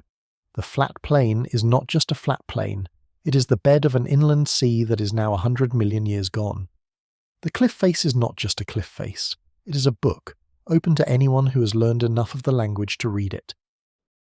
This expanded awareness is one of the genuine gifts of the obsession with dinosaurs, a gift that extends well beyond the specific knowledge of which species lived when and where. It is a shift in how the world is perceived, from a fixed and static backdrop to a dynamic and ongoing process, from a present tense reality to a deep time reality in which the present is just the most recent chapter of an immensely long story. The world becomes richer when seen this way, more layered, more interesting, more clearly the kind of place that deserves the quality of attention and respect that we tend to reserve for things we understand to be precious and irreplaceable. The night has its own depth, if you let yourself feel it. Not the depth of space, though that is there too, above whatever ceiling separates you from the sky. The depth of time. The particular spot of ground or floor or bed on which you are lying has its own geological history, its own record of ancient seas and forests and vanished worlds. You are resting on top of a very long story. Let that thought be not heavy, but light, not oppressive, but gentle. You're held by something ancient and patient and incomprehensibly enduring. Rest in that holding. Let yourself be carried by it.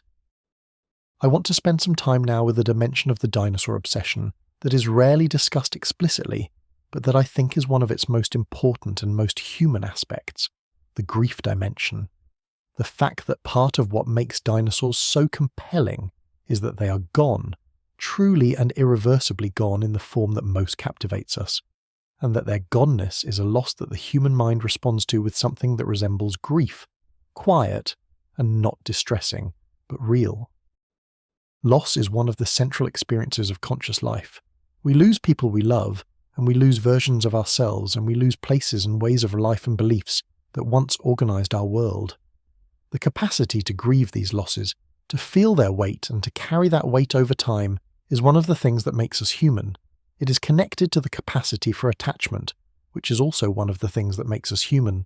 We grieve because we care, and we care because we are capable of genuine connection, not just to other people and places in our present lives, but to things that existed before us and that we know only through the traces they left behind.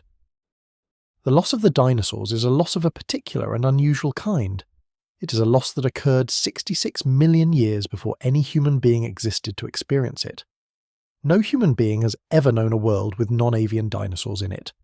The loss was complete long before our species had any capacity to register it, and yet it functions, for many people, as a genuine loss. The world that dinosaurs inhabited is not our world, and the world without them is in some meaningful sense a diminished world, a world from which something magnificent has been removed.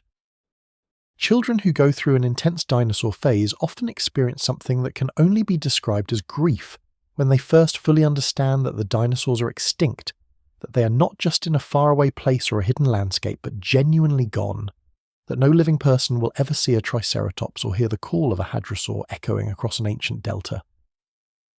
This grief is real and should be taken seriously.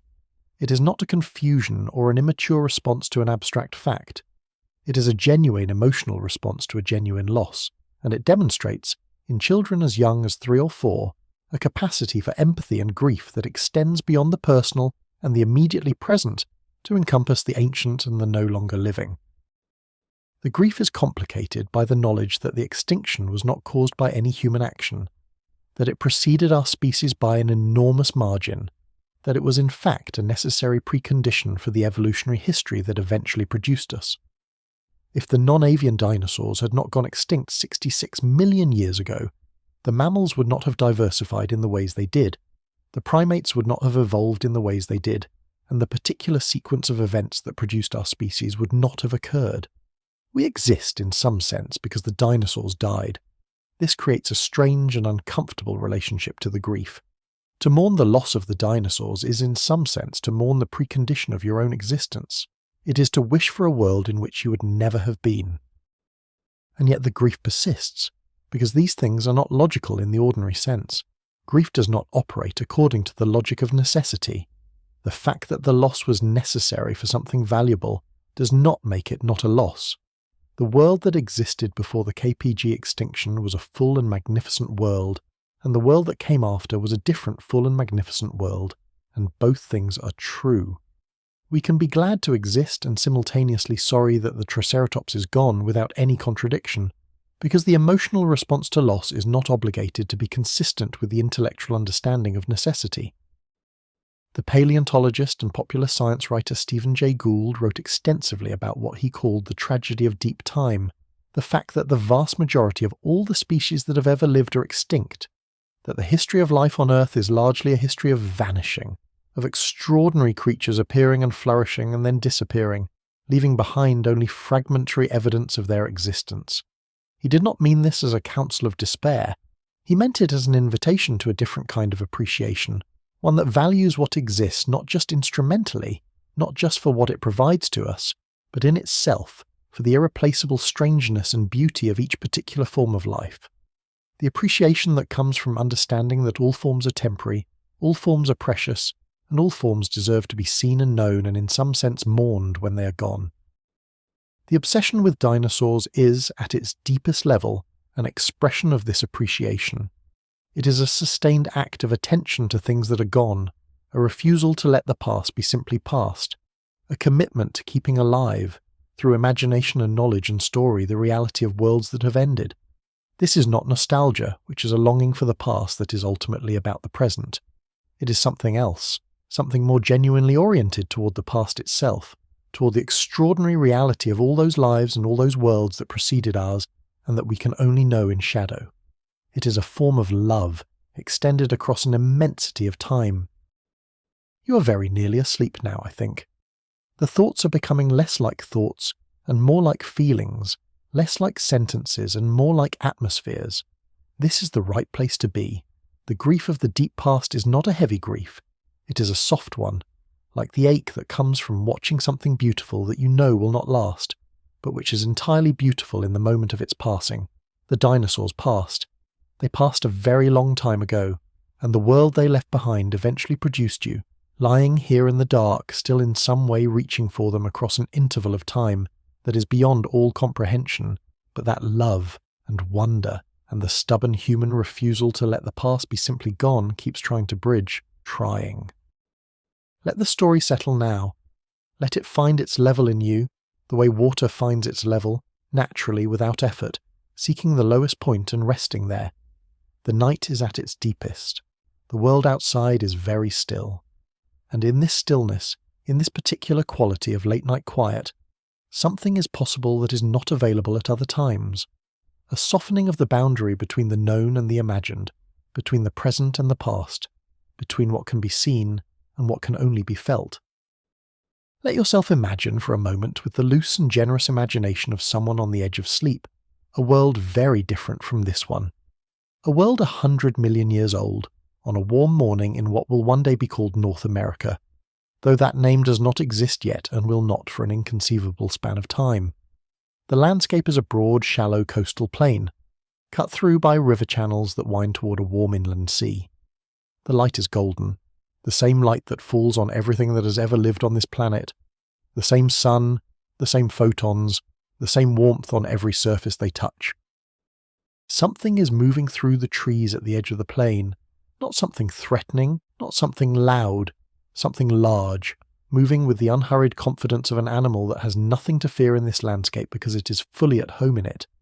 A hadrosaur, perhaps, one of the duck-billed ornithopods that were among the most common large animals of the late Cretaceous. It moves through the undergrowth with a sound that is surprisingly gentle for its size, the soft crush of vegetation, the quiet rhythm of footfalls on soft ground. It emerges into a clearing and stands for a moment in the full light, its head raised, its dark eyes scanning the middle distance with an alertness that is both animal and somehow personal. It does not see you. You're not there in any physical sense. You're here, in this room, in this bed, in this body in the present moment. But some part of you is there, in the warm morning light of 100 million years ago, standing at the edge of a clearing and watching a living dinosaur stand in the sun. And that part of you is very quiet and very still, and entirely full of a feeling that does not have a precise name in any modern language, because it is not a feeling that modern life provides the occasions for. It is the feeling of being in the presence of something very old and very real and entirely itself, something that belongs to the world as fully as anything has ever belonged to it, something that was here long before you and that will be remembered, in its way, long after everything you know is gone. The hadrosaur lowers its head and begins to feed, tearing at the low vegetation with a focused efficiency that is entirely practical and entirely beautiful. The morning continues. The sun moves slightly in the sky. Somewhere in the trees, something calls. A sound unlike any modern animal sound, lower and richer and carrying further than you would expect. Another answers, from a distance, the same call slightly modified, slightly different. A conversation in a language you cannot understand but that you recognize as a conversation, as communication between beings that are aware of each other across the distance. You breathe slowly in the warm morning air of 100 million years ago, and you breathe slowly in the cool quiet of the room where your body rests, and the two breaths are the same breath. You are here, and you are there, and the distance between the two is immense and entirely crossable, in the particular way that imagination crosses distances that the body cannot. The world has always been full.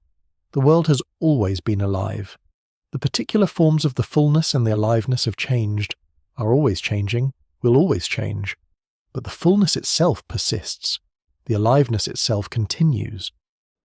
This is what the obsession with dinosaurs is finally about. Not just the creatures themselves, extraordinary as they were, not just the science, remarkable as it is, not just the stories, compelling as they are.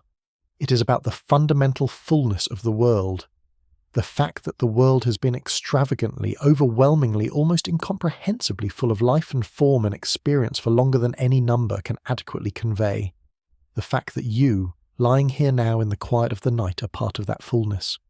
A recent part, a small part, but a genuine part, connected to everything that came before by the long chain of evolution and the shared chemistry of life and the strange continuity of a living world that has never, for all its catastrophes and extinctions and reinventions, stopped being alive. The dinosaurs are part of you. Not metaphorically, literally. The molecular machinery in your cells is continuous with the molecular machinery in theirs.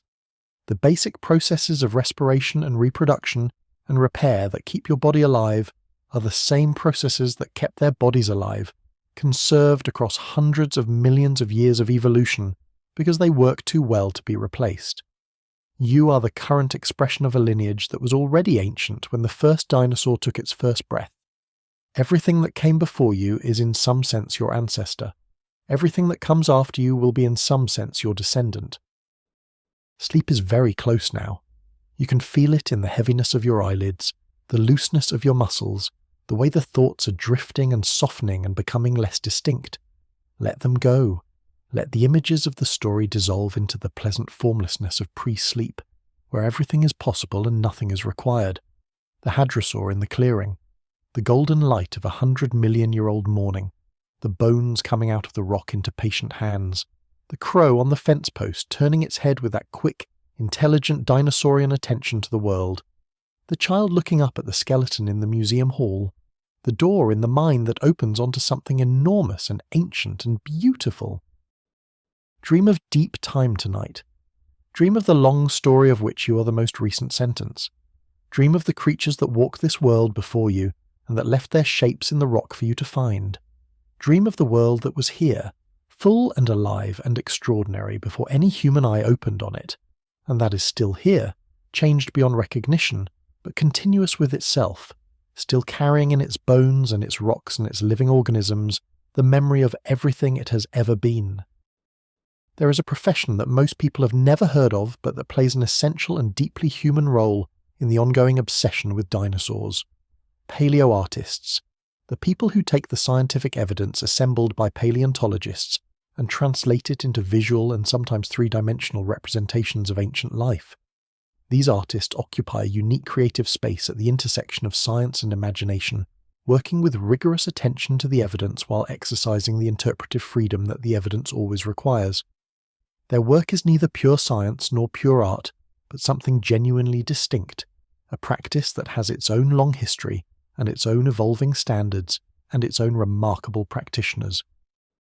The history of paleoart is in some ways the history of the changing human understanding of dinosaurs, because the images that have shaped the popular understanding of these animals at any given time reflect the scientific consensus of that period, filtered through the aesthetic sensibility of particular artists. The early paleoart of the 19th century, produced at a time when the understanding of dinosaur posture and behaviour was significantly different from the modern picture, showed large dinosaurs as slow, dragging lizard-like creatures, cold-blooded and sluggish. These images were not wrong in any simple sense. They reflected the best available understanding of the time. But they were limited in ways that the evidence did not require, shaped by assumptions about reptiles that were not tested against the specific evidence of the dinosaur skeleton. The revolution in dinosaur paleoart that began in the 1970s and accelerated through the 1980s and 1990s is inseparable from the broader revolution in dinosaur science. Artists like Robert Baker and Gregory Paul began producing images of dinosaurs that were radically different from the prevailing convention. Dynamic, upright, active animals. Animals in motion rather than at rest. Animals with the posture and the implied physiology of warm-blooded, fast-moving creatures rather than sluggish reptiles. These images were controversial when they first appeared. They contradicted the received visual tradition so completely that many viewers found them disorienting. But they were based on a genuine reading of the evidence, and as the evidence continued to accumulate, the images came to seem not radical but simply accurate. The arrival of feathered dinosaur specimens in the 1990s created both a challenge and an opportunity for paleoartists. The challenge was the revision of a visual tradition that had already undergone one revolution.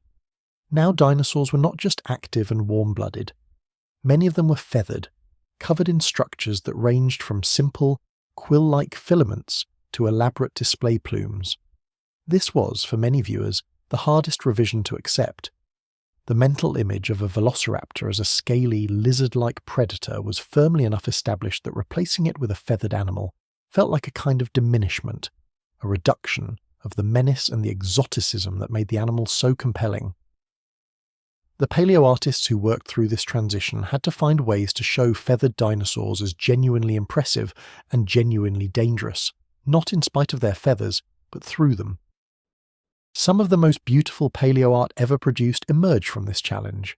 Artists like Julius Schotteny, Brian Eng, and Mark Whitten found ways to depict feathered theropods that were both scientifically grounded and visually magnificent, creatures of extraordinary colour and dynamism whose feathers enhanced rather than diminished their presence.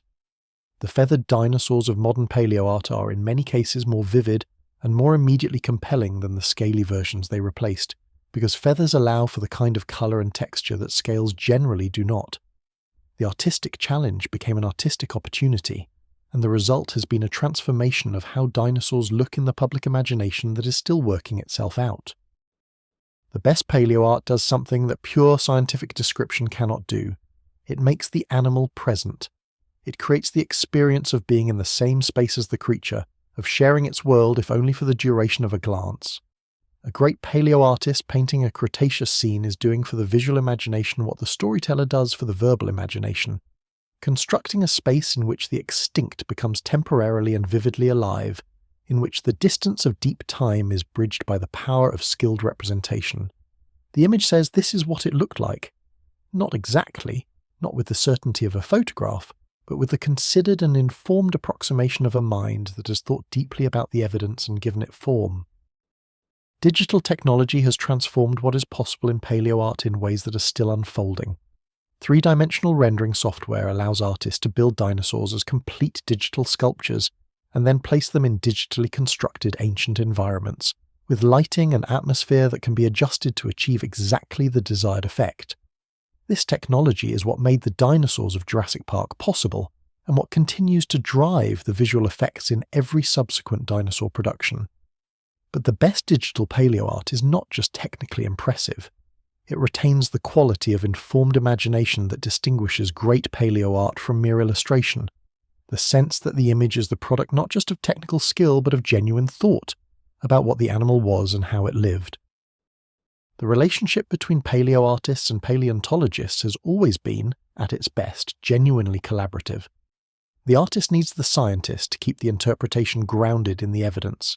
The scientist needs the artist to make the evidence accessible and emotionally resonant to audiences who would not engage with the raw scientific literature.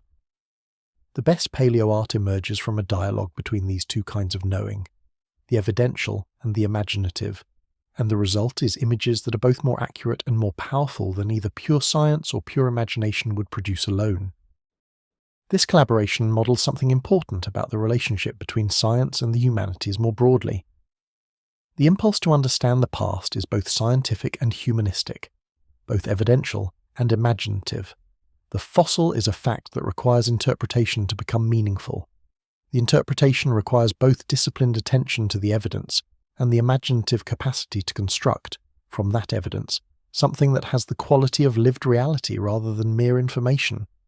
This combination of disciplines, this refusal to let the rigorous and the imaginative be permanently separated, is one of the things that makes the study of deep time such a particularly rich domain of human inquiry. Let the images drift through your mind softly.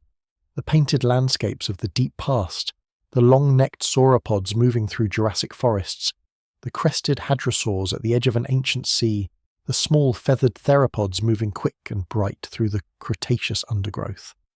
These images are gifts from the artists who gave form to the evidence, who refused to let the past remain purely abstract, who insisted on the humanity, or rather the animality, the living reality, of creatures that lived and died 66 million years before any human eye opened on the world. Let them be gifts to you tonight. Let them carry you towards sleep the way the images of a beautiful place carry you when you are almost dreaming. We are approaching the end of our story now, though the story of the human obsession with dinosaurs has no end. It will continue for as long as human beings are curious about the world, which is to say for as long as human beings exist in any recognizable form. The obsession is built into us in ways that are too fundamental to be dissolved by familiarity or satiation. It renews itself with every generation of children who look up at a dinosaur skeleton for the first time. It deepens with every decade of scientific discovery that reveals new dimensions of the ancient world. It expands with every new technology that makes the past more visible and more vivid. It is not going away. But why? That's the question we have been circling around all night, and it deserves a direct answer, even if the answer is necessarily incomplete. Why, of all the things that human beings could be obsessed with, why dinosaurs? Why this particular group of extinct animals, from this particular period of Earth history, with this particular combination of features and qualities? Why not trilobites, which were arguably more successful as a group and which survived for far longer? Why not the marine reptiles of the Mesozoic, the mosasaurs and plesiosaurs that were in many ways as dramatic and as impressive as the terrestrial dinosaurs? Why not the great mammals of the Pleistocene, the mammoths and the saber-toothed cats and the giant ground sloths that were much closer in time to us, and that were in some cases still alive when our ancestors walked the earth? All of these groups have their devotees, and all of them generate real fascination in the people who study and love them. But none of them has captured the general public imagination in the way that dinosaurs have. None of them has produced the kind of universal childhood intensity that dinosaurs produce.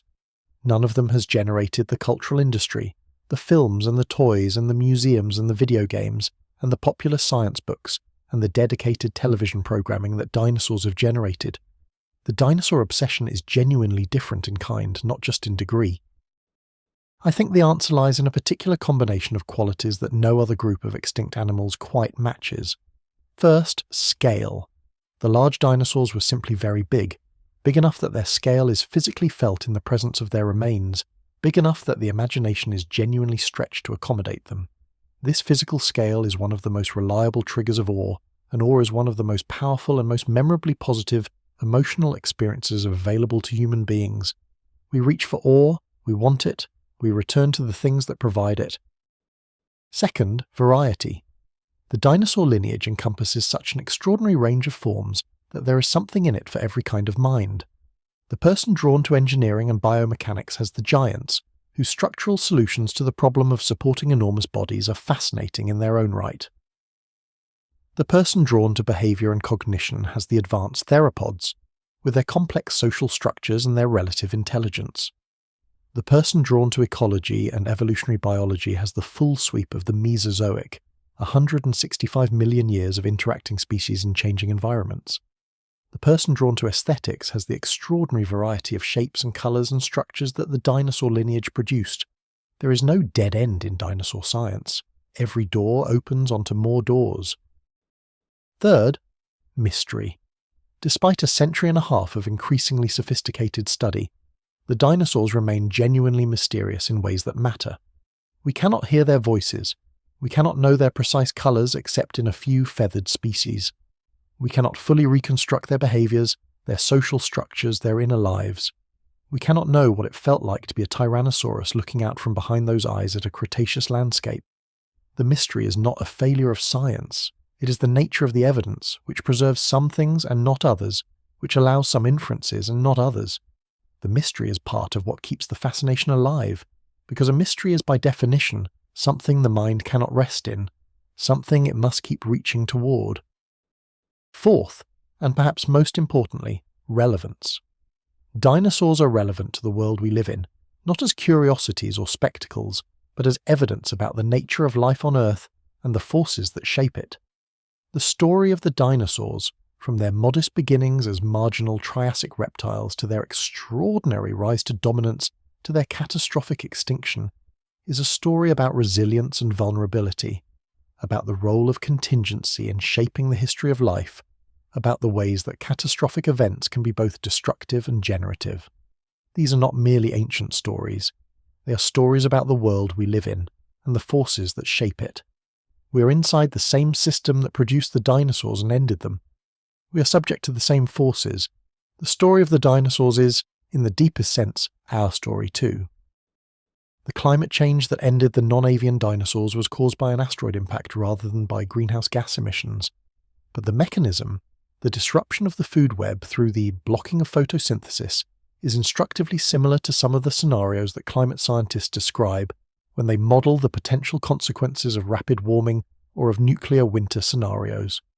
The extinction events that punctuate the fossil record, each one a testimony to the fragility of even the most successful and well-established forms of life, remind us that the world we inhabit is not indestructible, that its stability is contingent, that it has been disrupted before and could be disrupted again.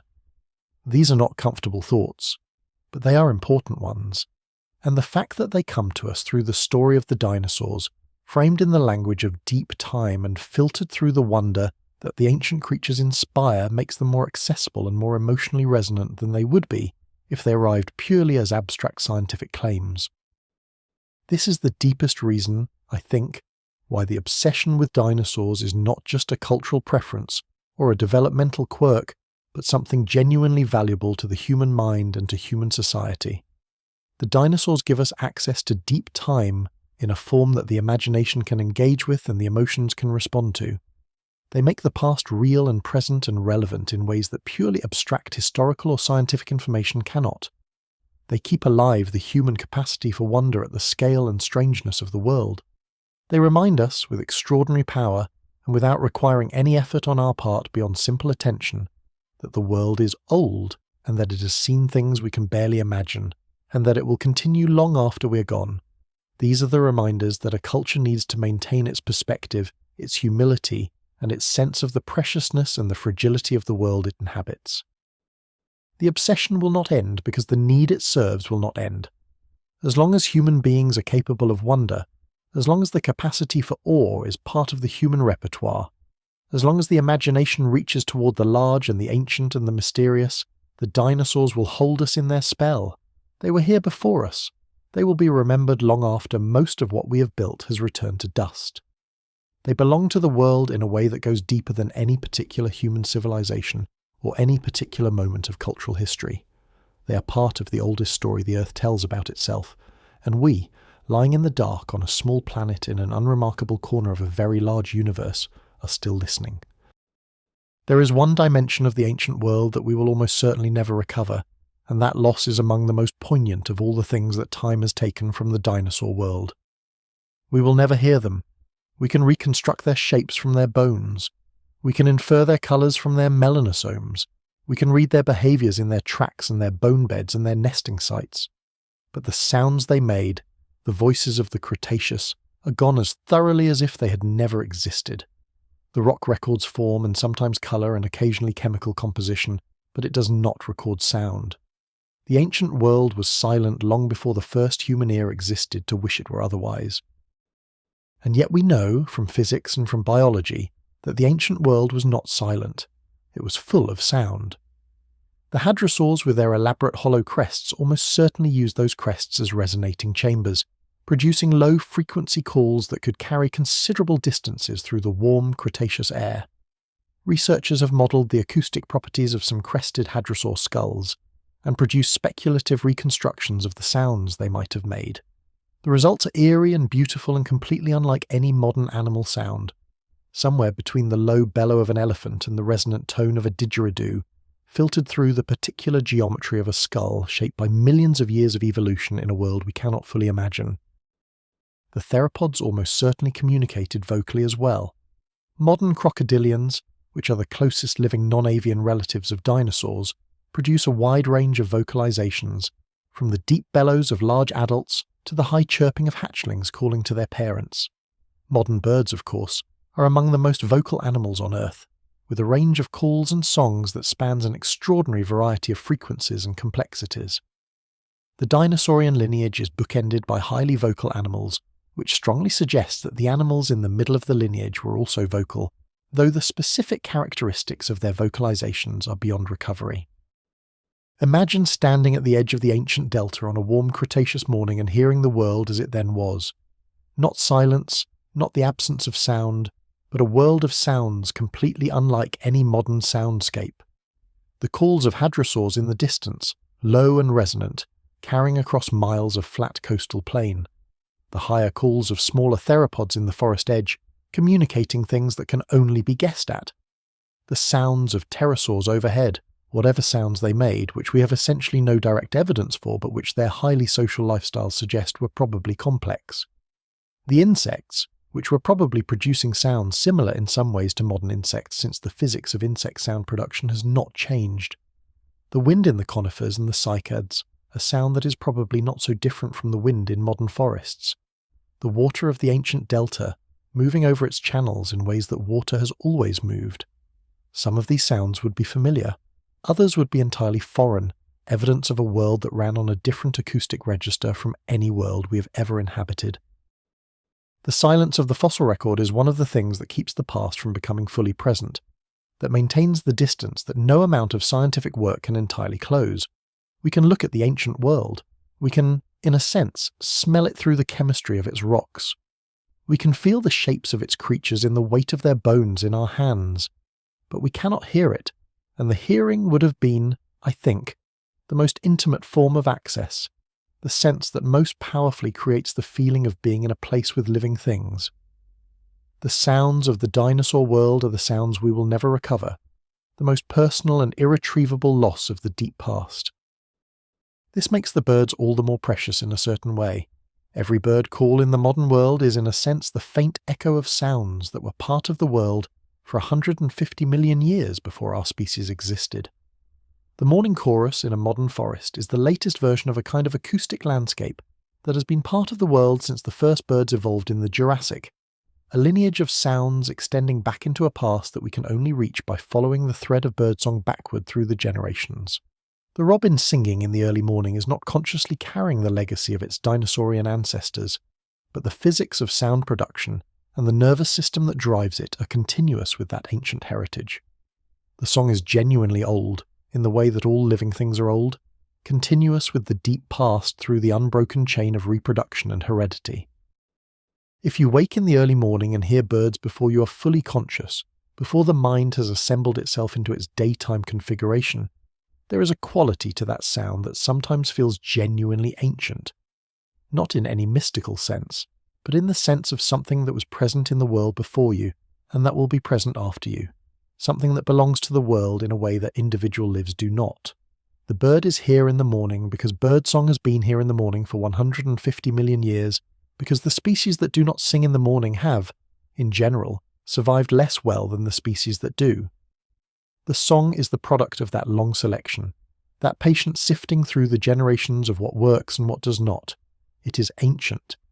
And in the early morning, when the mind is still close to its nighttime openness, it is possible to feel that ancientness rather than merely knowing it. Let the sound of birdsong be part of your sleep tonight. If you can hear it through a window or in your imagination, let it be what it truly is, the voice of the dinosaur lineage continuing into a world that its Cretaceous ancestors could not have imagined. Let it be a lullaby from the deep past, from a world that is gone but that left this gift behind, the gift of birdsong in a world that would otherwise be silent in a very different way. The gift of the lineage continuing, the gift of the ancient things still here. There have been, throughout the history of natural science, a handful of thinkers who understood very early what the fossil record was telling them about the nature of the world, and who tried to communicate that understanding to audiences who were, in many cases, not ready to receive it. These are the philosophers of deep time, the people who grasped before most of their contemporaries that the world was not just old, but incomprehensibly old, and that this oldness had profound implications for how we understood ourselves and our place in the universe. James Hutton, the Scottish geologist who lived in the 18th century, was perhaps the first to articulate the concept of deep time in terms that were grounded in physical evidence rather than theological speculation. Hutton spent years studying the rocks of his native Scotland, and what he found contradicted the received understanding of the Earth as a young and recently created object.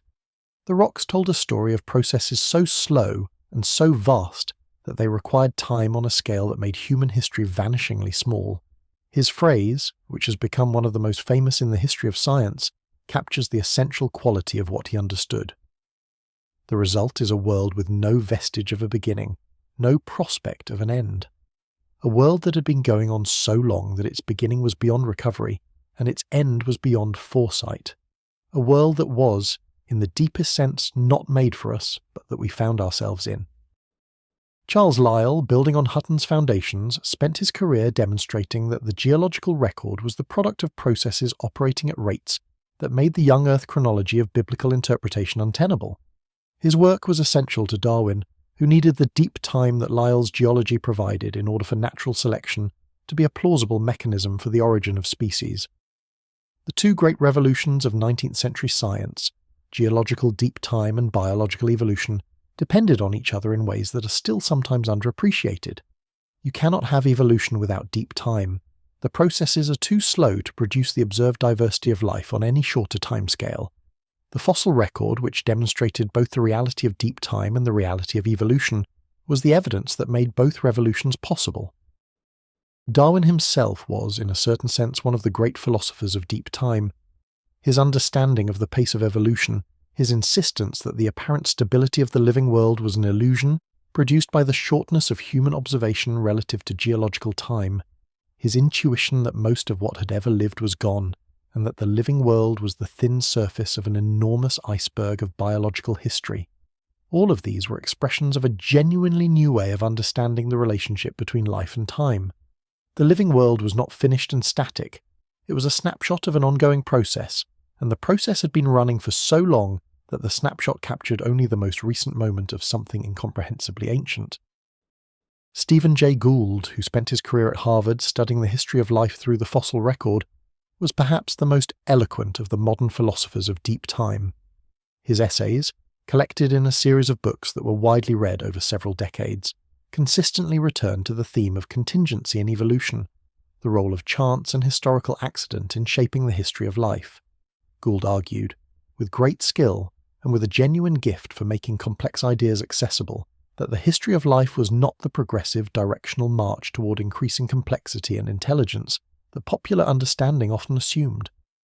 It was something messier and more interesting, full of dead ends and lucky breaks and extraordinary innovations that led nowhere and unremarkable beginnings that led to everything. His famous thought experiment, imagining what would happen if the tape of life were played again from the beginning with the same initial conditions but subject to different random events, was a way of making the contingency of evolution viscerally real. If the tape were played again, would there be anything like us? Gould's answer was almost certainly no. The particular sequence of events that led to our species was too contingent, too dependent on specific accidents at specific moments, for anything like us to be a predictable outcome of evolutionary history. We are here because of a series of improbable events, including the KPG extinction that cleared the ecological space that our mammalian ancestors needed to diversify. We are here because of the dinosaurs, in a very specific causal sense. This line of thinking, taken seriously and followed to its conclusion, produces a kind of humility that is genuinely difficult to achieve by any other route. Not the false humility that is really a kind of self-aggrandizement, the humility that says I am nothing compared to the cosmos, and thereby claims a philosophical sophistication. The real humility of understanding that your existence is not the purpose of the story, but a contingent outcome of it. That the story would have been just as rich and just as meaningful if it had gone differently and not produced you, that the universe does not require you to fulfill some essential role. You are here because of a specific and improbable sequence of events that happened to work out this way. The Triceratops is not here because of a different sequence that happened to work out a different way. Both outcomes were real. Neither was inevitable. There is something liberating in this understanding, though it takes some time to find the liberation in it. If your existence is not the purpose of the story, then you are free to love the story for its own sake, free to be interested in all its chapters, not just the one that ends with you. The dinosaurs are interesting not because they led to us, but because they were themselves, fully and completely, for 165 million years. They earned their place in the story on their own terms, and our obsession with them is, at its best, a recognition of that, an acknowledgement that the story is larger than any single chapter, that all its chapters deserve the same quality of attention, the same willingness to be moved by what they contain. You are drifting now, I think. The thoughts are becoming gentler, less sequential, more image-like and dream-like in their quality. This is where you want to be. Let the philosophers of deep time say their last words softly as you move away from wakefulness. The world is very old. You are part of it. The parts of it that came before you were extraordinary. They made you possible in ways that you're only beginning to understand. Carry that knowledge gently into sleep. There is a practice that some people develop, consciously or unconsciously, in their relationship with the deep past. A practice that I think of as writing letters to the ancient. Not literally, though some people have literally done this in various forms, but a form of imaginative address to things and beings and worlds that preceded us by so much time that direct communication is impossible. An act of attention that is also an act of acknowledgement. I was here. You were here. The distance between us is incomprehensible, but I am reaching across it anyway because reaching is one of the things that human beings do. What would you say to the last Triceratops if you could somehow direct a thought across 66 million years to the animal in its last days? Not instructions for survival, which would be both useless and inappropriate. Something simpler and more honest. Perhaps we found your bones. We have been studying them for 150 years. We know the shape of your skull, and the structure of your teeth, and the approximate weight of your body, and the mechanics of how you moved. We do not know what you felt or what you knew, or what the world looked like from behind your eyes. But we have been trying to find out. We have been paying attention. The paying of attention is the most fundamental act of respect available to one conscious being in relation to another. It says, you exist. You are real. Your reality matters enough to me to devote resources of time and intelligence and imagination to understanding it. In the case of the dinosaurs, the paying of attention that paleontologists and paleoartists and natural history writers and museum curators and the ordinary people who visit museums and read books and watch documentaries are all performing is a collective act of remembrance. We are collectively saying, you were here. We know you were here. We are not going to let the forgetting that is the default condition of deep time be the last word. This act of remembrance has a quality of love about it, though the love is of an unusual kind. Not the love that expects anything in return. Not the love that is based on personal relationship or shared history or reciprocal care. The love that is simply the act of sustained attention to something that exists or has existed. The love that says the world is better for having contained this thing, and I am glad that it was here, and I will hold the knowledge of its existence as something precious. This is the love that humans extend to extinct species when they genuinely engage with their reality, and it is one of the most peculiarly human capacities, this ability to care about things that are gone and that can never return, things that are completely unable to benefit from the caring. The dinosaurs cannot benefit from our obsession with them. They are gone in a way that is absolute and final. Our study of them does not extend their lives or ease their extinction, or in any material sense change what happened to them 66 million years ago. And yet the obsession feels meaningful, feels like it matters, feels like something more than a mere intellectual curiosity. I think this is because the quality of attention we give to the past is also the quality of attention we will give to the present and to the future. A culture that cares about extinct animals, that spends significant resources to understand and to remember creatures that died millions of years ago, is a culture that has developed a particular relationship with the value of life itself, a relationship that is not confined to its own interests and its own moment, but that extends forward and backward in time to encompass the full reality of life on Earth. The bones are the letters the dinosaurs left us, not deliberately, not with any intention to communicate. They did not know they were leaving a record. They simply lived and died, and the particular chemistry of the rock and the time preserved some of what they were. But we treat those accidental remains as communications, and in treating them that way we make them communications retroactively. We are the ones who read the letters. We are the ones who find the meaning in them, and the meaning we find is always partly the meaning we bring, the human longing for connection with the vast and ancient world, the human refusal to accept that what is gone is simply gone. The letters go both ways.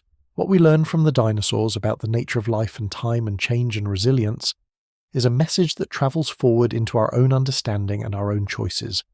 The story of how the dinosaurs rose and fell, and how the world changed around their rising and falling is not just a story about the past. It is a story about the world we live in and the forces that shape it.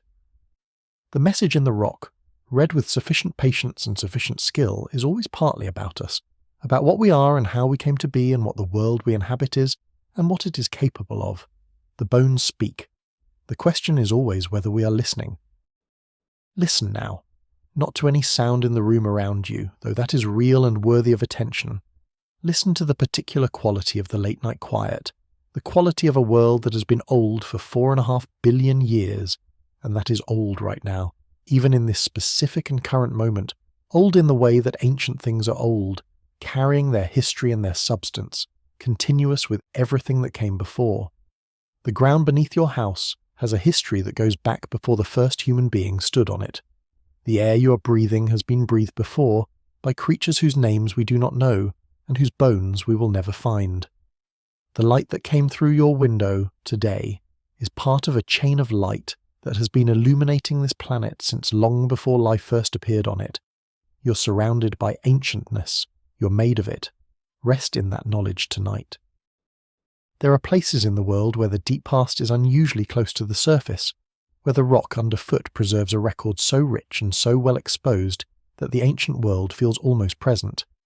These are the places that draw paleontologists and fossil enthusiasts from around the globe, places where the landscape itself seems to participate in the story of deep time, where the colours of the rock and the shapes of the eroded terrain and the particular quality of the light all conspire to create an environment that feels genuinely different from ordinary landscapes, charged with a quality of ancient presence that is hard to describe precisely, but that is consistently felt by the people who spend time in them. The Badlands of Montana and Wyoming and South Dakota in the American West are perhaps the most famous of these places, at least in the context of dinosaur paleontology. The word Badlands is a translation of a Lakota phrase that originally described terrain too difficult to traverse, too broken and too waterless to support easy movement. The European settlers who encountered this landscape found the name apt. The Badlands are spectacularly inhospitable to human habitation. They receive very little rain, support almost no vegetation, and are cut through by an elaborate system of gullies and ravines that make movement across them exhausting and sometimes dangerous. The summer heat can be brutal. The winter cold can be equally brutal. The landscape seems designed to repel. And yet people go there in considerable numbers, specifically because the conditions that make the Badlands so inhospitable to human habitation are precisely the conditions that make them so productive for fossil hunting. The lack of vegetation means that the rain, when it comes, hits bare rock directly and erodes it at a rate that constantly exposes new material. The broken terrain means that a great deal of rock surface is exposed to erosion at any given time. The particular geology of the region, a series of ancient river deposits and lake beds and floodplain sediments laid down during the Cretaceous, is exceptionally rich in dinosaur remains. Walk across the Badlands long enough with patient eyes, and you will find bones. The experience of walking fossil-bearing terrain for the first time with someone who knows what they are looking at is one of the most reliably transformative experiences available to someone interested in the deep past. The trained eye sees what the untrained eye passes over. A smooth brown surface in a field of grey rock resolves, once attention is drawn to it, into an unmistakable fragment of bone. A slight regular pattern in the rock surface reveals itself as the cross-section of an ancient vertebra, the internal structure of the bone preserved in perfect detail. A patch of slightly different colour in a gully wall, once you learn to look for it, marks the concentration of bone that tells you something large died here and was buried here millions of years ago. The landscape is full of the ancient dead, and they are visible to anyone who takes the time to learn their language. The language of the outcrop, the ability to read the story that the rock is telling, is one of the most fundamental skills of field geology and paleontology, and it is a skill that changes permanently how a landscape looks to the person who has it. A geologist who has spent time in the field cannot walk through any landscape without reading it. The cliff face is not just a cliff face. It is a sequence of deposits that record a sequence of events, a story of floods and quiet periods and shifts in the direction of drainage and changes in the character of the sediment that tell the history of the place over thousands or millions of years. The hill is not just a hill. It is a particular kind of rock that resisted erosion better than the surrounding material, and that can be dated and correlated with other outcrops to build up a picture of the regional geology at a particular time in the past. This reading of the landscape is related to the broader capacity for reading the world that the obsession with dinosaurs cultivates. The ability to see the present as the surface of an enormous and complex past, to understand that what is visible is always the result of processes that have been operating for far longer than any human perspective encompasses, to look at the ordinary world with the kind of attention that finds depth where most people see only surface. This is not just a paleontological skill. It is a quality of mind, a way of engaging with the world that enriches every landscape and every encounter with the physical environment. The Red Deer River Valley in Alberta, Canada, is another of the great dinosaur landscapes, cut by the river through the Cretaceous deposits of the Horseshoe Canyon Formation and the Dinosaur Park Formation over thousands of years of steady erosion. The valley has been producing extraordinary dinosaur specimens for over 100 years, since Barnum Brown first descended the river in a flatboat in 1910 and began collecting for the American Museum of Natural History. Today, the Provincial Dinosaur Park preserves some of the richest and best-studied exposures of late Cretaceous rocks in the world, and the fossils coming out of them continue to expand the understanding of what the ancient Alberta ecosystem looked like. What strikes people most about these dinosaur-rich landscapes is often not the bones themselves, which in their raw state are usually not very dramatic, but the scale and the colour of the terrain. The Badlands have a palette that is genuinely unlike any ordinary landscape, bands of pale tan and ochre and rust and grey and green, the different colours representing different kinds of sediment deposited under different conditions at different times, all of it eroded into shapes that have a strange and beautiful geometry. Walking through this terrain in the late afternoon, when the low-angle sun picks out the shadows in the gullied surface and the colours glow in the warm light, it is easy to understand why so many paleontologists describe their fieldwork in terms that go beyond the merely scientific. The landscape itself is part of what draws them back. In China, the Ixian Formation deposits in Liaoning Province have produced some of the most extraordinary fossil material in the world, preserved in the fine-grained volcanic ash that settled to the bottom of ancient lakes and entombed the organisms that lived in and around those lakes with extraordinary delicacy.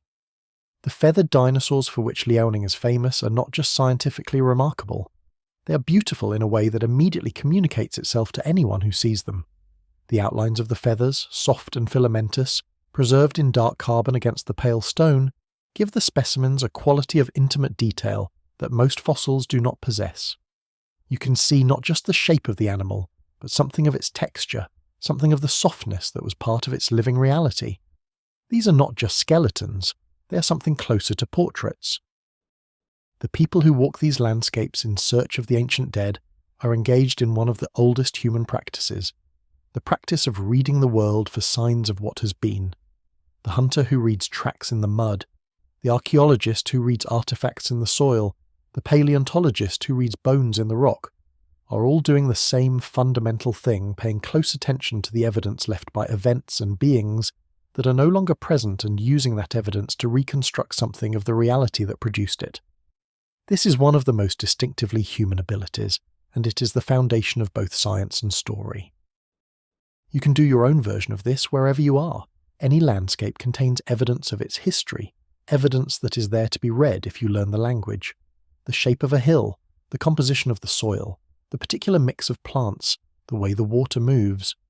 All of these are texts, and the ability to read them is available to anyone who takes the time to develop it. The world is not mute, it is speaking all the time.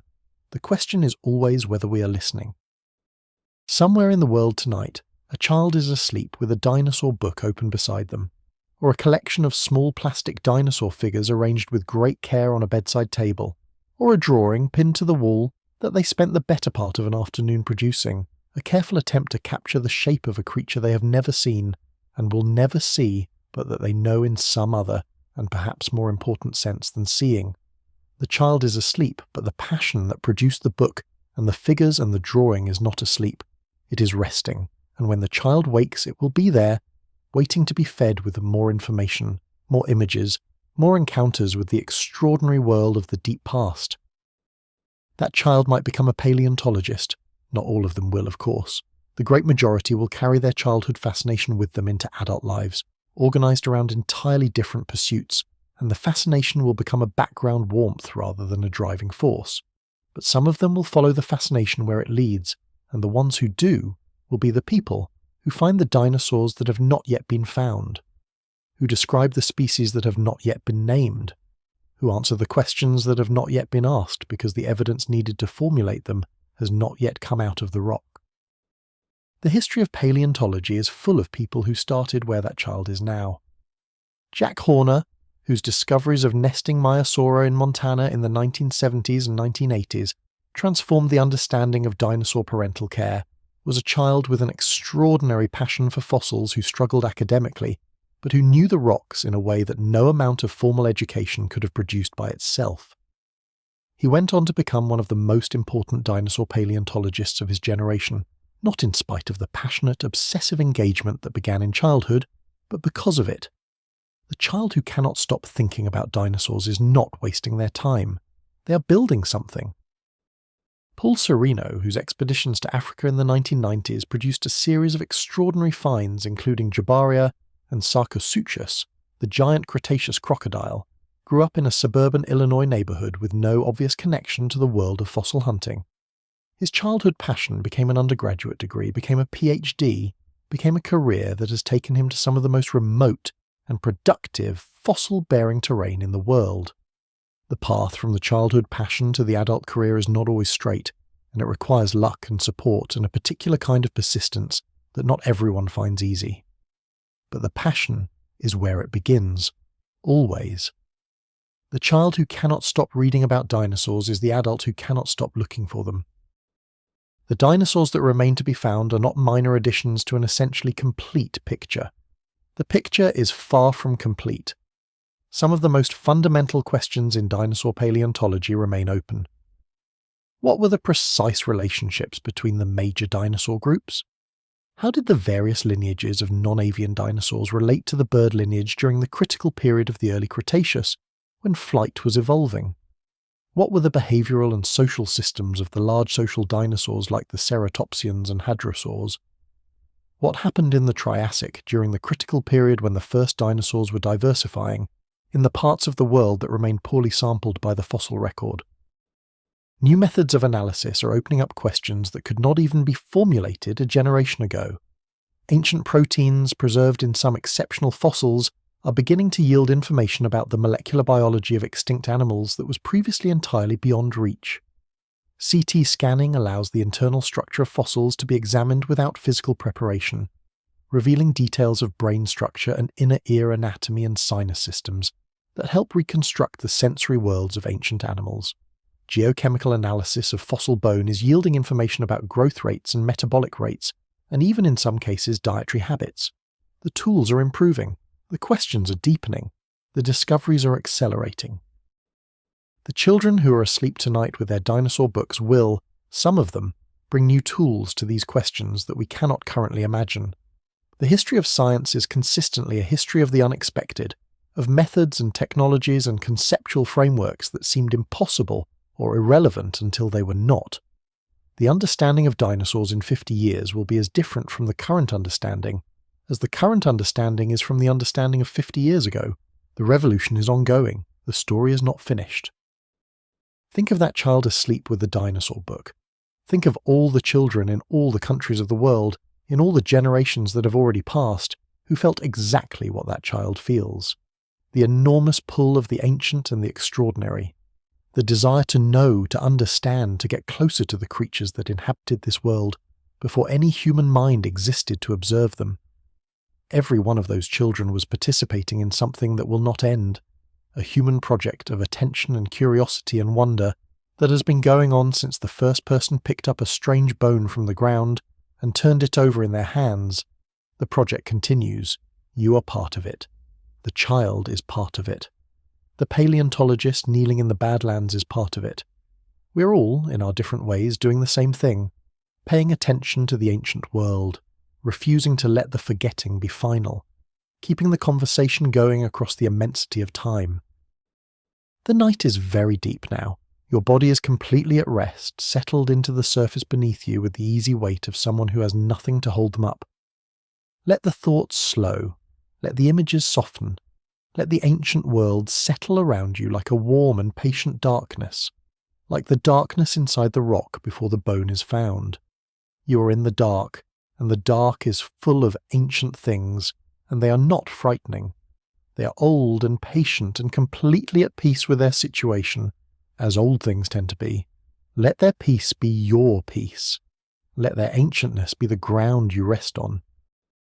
We began tonight with the image of a door in the mind that most of us first walked through when we were very small, when the word dinosaur first connected itself to an image, a skeleton in a museum, a picture in a book, and something shifted inside us that has never quite shifted back.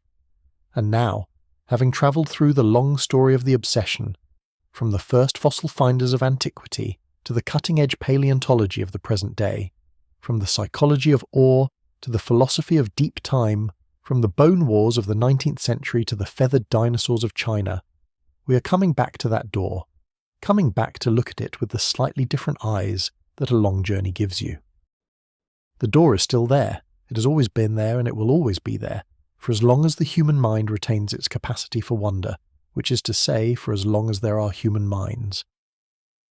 The door opens onto the deep past, onto the immensity of time, onto the extraordinary variety of life that has inhabited this planet over the billions of years of its history. It opens onto the dinosaurs, those magnificent and diverse and ultimately vanished creatures who ruled the earth for longer than any other group of large animals before or since. It opens onto the question of what the world was like before we were here and what it will be like after we're gone. It opens onto the fundamental strangeness of existence, the fact that anything exists at all, that the universe went to the trouble of producing consciousness and curiosity and the desire to understand. The obsession with dinosaurs is, at its deepest level, an expression of the human refusal to accept the limits of ordinary experience, a refusal to be confined to the present moment, to the few decades of a human life, to the few miles of a human territory, an insistence on reaching out and back into the past that shaped us, into the world that existed before us, into the story of which we are the most recent and improbable chapter. The obsession says, we will not be satisfied with only what we can see. We will reach for what we cannot see, and we will reach patiently and persistently with every tool at our disposal until the darkness gives up what it is holding. The darkness has been giving up its treasures slowly, grudgingly, in the way that all important things are given up. A bone here, a footprint there, a feather outline in volcanic ash, a preserved protein in a fragment of ancient tissue. Each one a small victory against forgetting, each one a small addition to the picture that, accumulated over 150 years and counting, has produced the extraordinary and still growing portrait of the dinosaur world that we now possess. The portrait is incomplete, it will always be incomplete, but it is real, and it is growing, and the work of growing it is one of the most genuinely human projects that our species has undertaken. When you walk through a museum hall with dinosaur skeletons, you are walking through a space that embodies this project. Every bone is the result of someone's labour and attention and love for the ancient world.